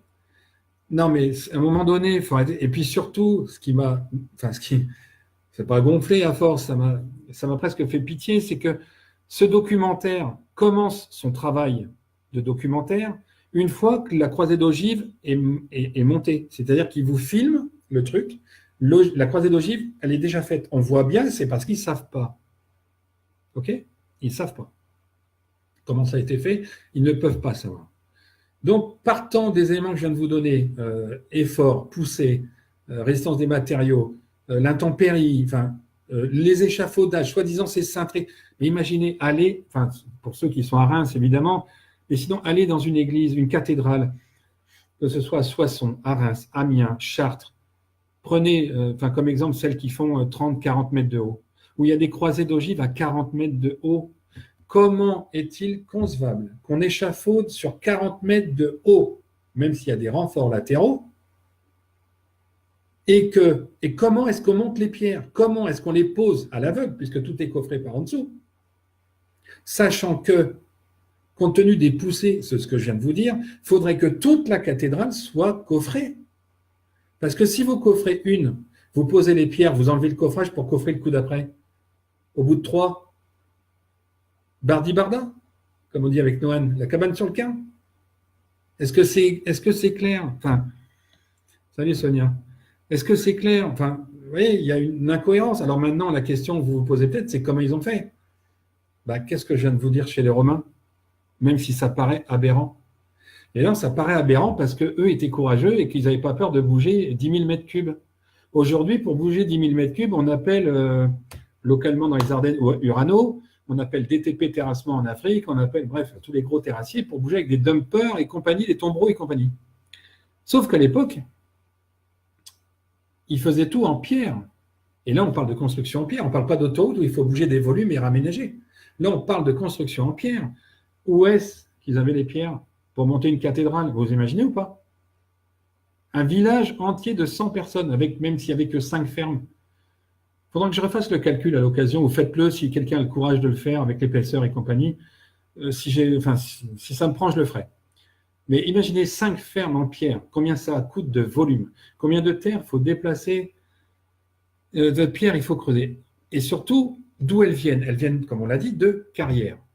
Ça veut dire aussi, puisqu'aujourd'hui, vous dites, ah oui, mais là, ça, c'est de la pierre de Courville, par exemple, pour la pierre de la cathédrale de Reims, c'est de la pierre de Courville. Ouais, mais elle est où la carrière? Il y en a une qui est encore apparente, où il y a quelques pierres, mais il y en a quelques-unes, et qui sont sur une hauteur et quasiment un dôme.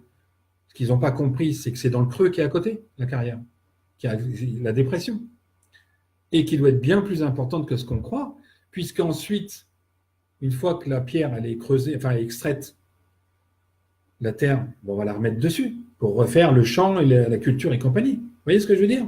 Donc, l'aberration de tous ces documents qui vous montrent la voûte déjà faite, comment elle est faite alors maintenant du coup, avec toutes ces pierres? Sachant que vous aurez bien compris que tous ces poteaux doivent se monter à la verticale pure d'un seul tenant. Un seul tenant. Obligé. Tout.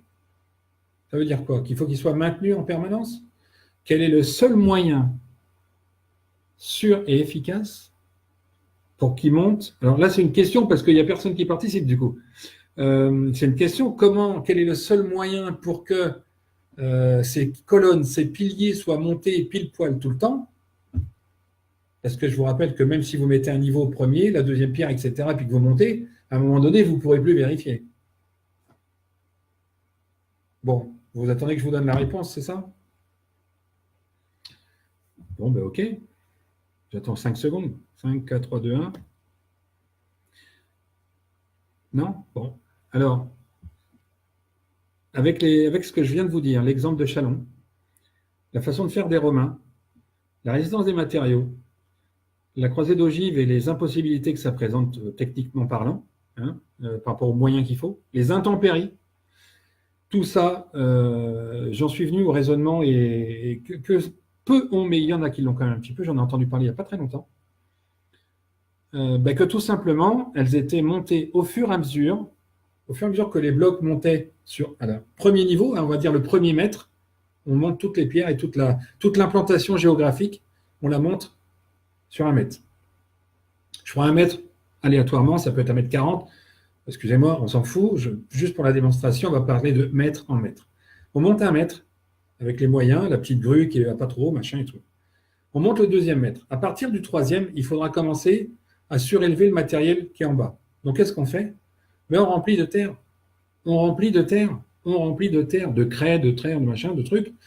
Et au fur et à mesure que ça monte, le rail qui permet, parce qu'on fait un rail pour monter le palan dont on parlait pour les pyramides, on le met sur des rails, comme aujourd'hui on fait des ponts roulants, et de ce rail, on l'emmène jusqu'au fond pour poser telle pierre à tel endroit.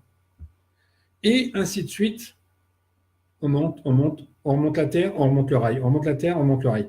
Vous me direz, oui, mais alors celles du bas, après, elles n'arrivent plus en haut. Sauf qu'à l'extérieur, sur le parvis, soit il y a des rampants, soit il y a au fur et à mesure un escalier qui permette d'acheminer les pierres. D'accord? Ça veut dire quoi? Ça veut dire que les gens qui bossent sont toujours en permanence sur le sol ferme. Et ça a une importance et vous allez comprendre juste après. Ils sont toujours sur le sol ferme pour poser, donc tranquille. Ils peuvent faire un travail de qualité. À chaque fois, c'est sur 1 mètre ou 2, ils peuvent vérifier l'écartement pile poil. Ils remblayent d'un côté et de l'autre, donc la structure en pierre ne bouge pas. À chaque fois, elle ne bouge pas. On monte, et vous avez arrivé sous la voûte, donc, vous avez donc l'emprise géométrique qui est exactement la même, peut-être pas au millimètre, mais à 5 mm près qu'en bas, puisque vous avez toujours la même toise, du bas vers le haut, toujours la même toise pour vérifier. Non, trop près, trop loin, machin. Sachant que ce sont des gens rigoureux, dirigés par des bâtisseurs, par des gens qui ont les secrets. D'accord? Donc, vous arrivez là, un remblai de terre, certes, ça paraît fou. Je vous donnerai une anecdote par rapport à un historien qui m'a répondu. Génial. Et donc, moi, je dis que ensuite, arrivé en haut de la voûte, enfin en haut du pilier, on continue de remblayer pour pouvoir faire cette fameuse forme dont je vous parlais chez les Romains de croisée d'ogive, qui est donc en fait en terre avec un peu de pouzzolane pour les intempéries, le temps de poser les pierres, hein, le temps de poser les pierres et de faire la charpente, parce qu'après, elle est mise à l'abri par la toiture couverture qui abrite. Là, il n'y a plus de pierre solide pour asseoir. Maintenant, il y a les contreforts qui ont été faits au fur et à mesure des temps qui passaient au niveau du médiéval, parce qu'ils ont appris qu'après, c'est trop fragile, ça s'écartait, c'était risqué. Après, donc, il y a la toiture couverture qui permet de mettre à l'abri et d'avoir des gens qui bossent en dessous ensuite à l'abri. Et qui bossent en dessous après? Parce que c'est là que c'est important. Pourquoi je parle de ce remblai? Parce que je me suis dit, avec les peintures, fresques, sculptures qu'il y a à 40 mètres de haut, et bon, ouais, moi j'ai le vertige, d'accord, mais même si on n'a pas le vertige, est-ce que vous imaginez 2 secondes un sculpteur faire un travail de précision d'orfèvre sur des sculptures qui sont absolument admirables de près? Est-ce que vous l'imaginez à 40 mètres de haut sur un échafaudage branlant? Sérieux? Non mais allô, quoi. C'est pas Nabila sur l'échafaudage. Je veux dire, bon. Donc, nécessairement, j'ai envie de dire, on a rempli en terre, on a fait notre croisée, on a posé nos pierres à l'abri, toujours de plein pied, en montant de plein pied. On peut en déposer en sécurité. C'est vrai, après en descendant, on recreuse. Voilà, on recreuse. Et la terre qu'on recreuse, elle va où? Elle va remplir les carrières. Vous voyez, elle va remplir les carrières. Et on revient à un terrain normal au niveau des carrières, pierre extraite, nickel. Ok. Ensuite, en descendant, les sculpteurs et les peintres dont je parle, les tailleurs de pierre, sculpteurs dont je parle, d'ailleurs qui peuvent être tailleurs de pierre et sculpteurs à la fois, font leur travail toujours de plein pied en descendant petit à petit, comme ont été faits certains temples en Jordanie, parce que la Jordanie, c'est là aussi que ça m'a tilté. En Jordanie, je ne sais plus quel temple, à Pétra, il a été sculpté, ouvert en descendant. Là, c'est pareil. Si vous voulez faire un travail propre, vous êtes de plein pied, en sécurité, parce qu'on ne voulait pas tuer les gens, on voulait qu'ils bossent, on voulait un résultat parfait. Le résultat parfait, il faut que les conditions soient parfaites. On n'est pas là comme ça, perché, avec une corde à la main, puis en train de tailler sa pierre. Je veux dire, ce n'est pas possible. Donc, on descend, on nettoie, on descend, on peint, on sculpte, on descend, on peint, on sculpte, on descend, etc., etc. Puis arrivé en bas, c'est nickel. C'est fait. La terre est évacuée, un nettoyage, c'est réglé. Et on pose ensuite notre sol. Dans la logique des choses d'un chantier. Vous voyez? Alors, évidemment, je vous replace l'anecdote, si ça vous va, je vous replace l'anecdote de cet historien qui est en même temps croyant et qui chante à la cathédrale en grégorien, à qui j'ai fait cette remarque, qui est une éminence locale et nationale, qui est une éminence en matière d'histoire. Je lui ai suggéré cette idée parce qu'une fois, il avait dit dans un reportage, et puis c'est prétendu, c'est folie de penser que ça a été remblayé, tout ça. Et moi, je lui ai dit, si, c'est évident, puisque ça ne peut pas faire. Enfin bref, j'ai expliqué à peu près ça par mail. Il me dit, allez voir un tel auteur qui dit ça, qui dit ça, qui dit ça. Bon, ok, mettons. Et j'ai laissé mûrir la chose et je lui ai répondu par mail, et je peux le mettre sur le net aussi, il n'y a aucun problème. Et j'ai dit, mais comment est-ce qu'on fait pour être historien et croyant en même temps? Alors que l'une des paraboles dans laquelle normalement il croit dit, la vérité ne sera donnée ni aux historiens ni aux archéologues. Qu'est-ce qu'on fait? Vous êtes croyant ou historien au final? Merde, j'attends la réponse, dit. C'est une éminence, hein? Parce qu'il a dit que c'était une hypothèse farfelue. Je ne lui en veux pas. Mais il n'est pas architecte, ni bâtisseur, ni constructeur. Il n'a pas posé de bordure. Il chante en grégorien, très bien, au demeurant. Personnage très sympathique, qui connaît plein de choses. Mais là-dessus, non. Non.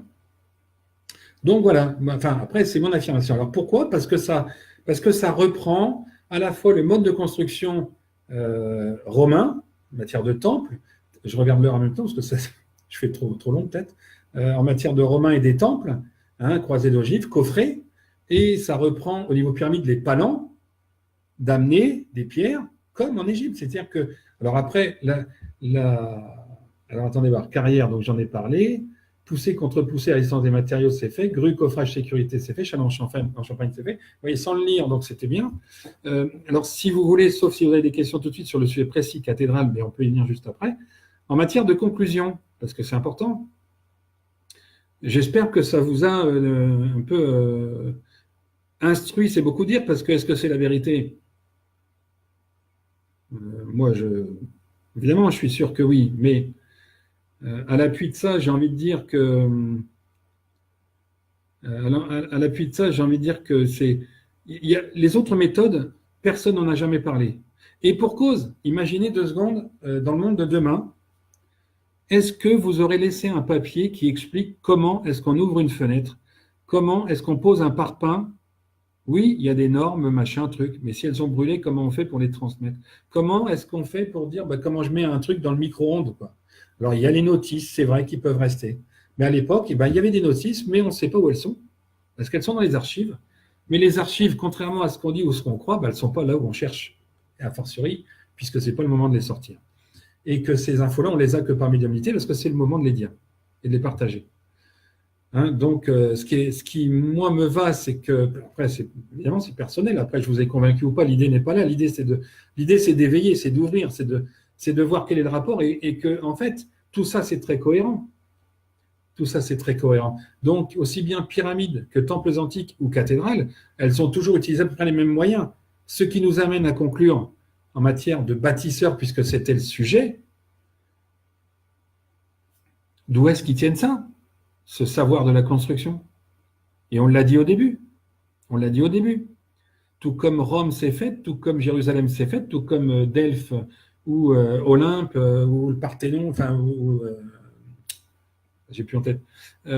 Et tous ces endroits qui sont construits sous forme gothique, sous forme de voûte et tout ça, le seul point commun, et dont on ne parle pas aujourd'hui parce que depuis 200 ans, on ne sait pas du tout où elle est, enfin, jusqu'à aujourd'hui maintenant, où on est quelques-uns à savoir, il y a eu l'Arche d'Alliance. Donc aujourd'hui, bâtisseurs, quand on dit les bâtisseurs, mais ils utilisaient tous la même technique. Pourquoi? Parce que premièrement, c'est instinctif. Deuxièmement, parce qu'ils savaient se partager l'info, parce que l'univers leur donnait, et parce que l'Arche d'Alliance, partout, elle était là, et qu'ils ont eu tous accès, les grands architectes, romains comme après au niveau des cathédrales, comme certains de ceux sous Napoléon un peu avant ou un peu après, avec leurs alignements de la défense et compagnie, sauf qu'il y a des choses qu'ils n'avaient pas, parce qu'ils ont mis de travers, parce qu'ils ont dévié les angles de 5-6 degrés, parce qu'ils ont fait surtout correspondre l'Arche d'Alliance à leur folie, et pas le contraire. Et du coup, ils ne sont pas tombés juste en prétendant qu'elle était là ou là. Ils ne pouvaient pas tomber dessus parce qu'ils n'ont pas utilisé dans le bon ordre. Comme aujourd'hui, certains qui font des théories, qui veulent, comme les historiens d'ailleurs, qui trouvent un truc, qui veulent le faire correspondre à ce qu'ils savent déjà, au lieu de trouver un truc et de se demander si ce qu'ils savent déjà colle avec ce qu'ils viennent de trouver. Vous voyez? Donc, le raisonnement, il est complètement tronqué, erroné, surtout à l'envers. Donc voilà pourquoi voilà pourquoi aujourd'hui on ne sait pas, voilà pourquoi il fallait que je fasse ce live pour expliquer donc les bâtisseurs ce que j'ai comme info, plus que ce que je pense, parce qu'à la limite, il n'y a encore pas si longtemps, entre guillemets, je m'en foutais un peu, entre guillemets. Merci pour tous ces petits cœurs.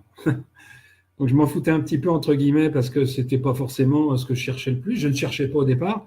Ce sont des infos que j'ai au fur et à mesure, qui se recoupent à chaque fois, avec un bout de... Je commence à perdre la voix, il va falloir que vous parliez à ma place, avec en même temps au fur et à mesure des détails qui arrivent, qui confortent des paraboles qui montrent que je me réveille un matin, tiens, il parle de cathédrale, ok. Vous voyez, donc il y a beaucoup d'intuition, certes, mais c'est vraiment très, très... vous voyez, c'est très enclavé. Pour celles et ceux qui ont vu la vidéo de samedi, et aujourd'hui, vous voyez que c'est pareil, c'est encore enclavé.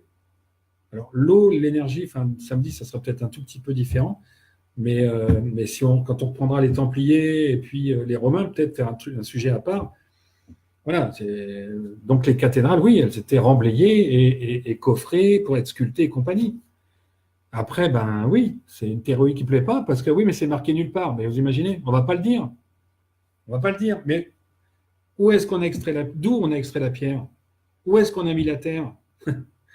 Alors que tous les sous-sols sont construits partout, c'est bien qu'il y avait des pierres partout avant, quoi. Vous voyez? Bon, ben voilà, écoutez, je voulais pas faire 2 heures, je voulais essayer de me dépêcher pour pas vous monopoliser de trop, mais bon, ça demande quand même pas mal de développement, je pense. Et puis, bon, ben, j'ai dit exactement ce que je voulais, donc moi, ça me va bien. Est-ce que vous avez est-ce que vous avez des questions, des remarques, autres que les petits cœurs, qui me vont bien au demeurant? Ou est-ce que tout le monde dort enfin?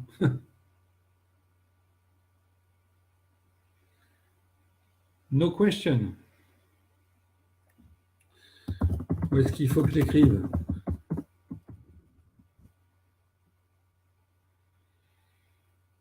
Est-ce qu'il faut que je l'écrive ou est-ce que tout le monde est parti se coucher? Ah, je vois des lol, donc c'est bien que c'est que ma question arrive. Il n'y a pas de question du tout, même pas une petite remarque de rien, mais même une contradictoire, mais ça me plaît la contradiction. Non? Vous êtes pressé de vous coucher, on va couper alors. Bon, ben, je compte sur vous de toute façon.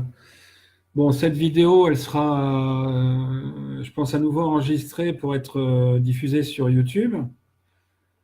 Je compte sur vous si je vous ai persuadé un peu ou convaincu ou si vous trouvez que c'est quand même très plausible, cohérent et tout ça, ben, je compte sur vous pour la partager. Hein. Je compte sur vous. Ben, alors, je réponds à Rose, O, et Electricity.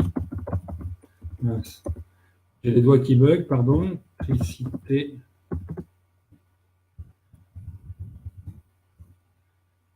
Je réponds à Rose. Bon, ben, s'il n'y a pas de questions, c'est tout. Hein, je dis, je compte sur vous. Merci Joséphine. Je compte sur vous pour diffuser, pour qu'il y ait vraiment, bon, je pense qu'il y a beaucoup qui le regarderont en replay à un moment donné où ils pourront, où ils auront plus le temps, où ils seront plus concentrés. Moi, je préfère le soir hein, parce que bon, ben voilà, la journée, il n'y a pas trop de calme ici, c'est pourri. Et puis donc, comme ça, je prépare tout, c'est nickel. Ça me fait une bonne nuit d'office, comme ça, c'est nickel. Donc, pas d'autres remarques, ben, on va couper alors. Hein, ça fait 2 heures, c'est bien. Bon, ben c'est tout, je vous remercie. Ah, Karine, tu arrives un peu tard. Merci, Rose. Karine, tu arrives un peu tard. Il faudra regarder en replay. Bon, ben c'est tout, je vous laisse là-dessus. S'il n'y a pas d'autres commentaires, voilà, je me donne encore 1 minute et demie, hein, parce qu'après, sinon, si je pars, ça va reprendre 10.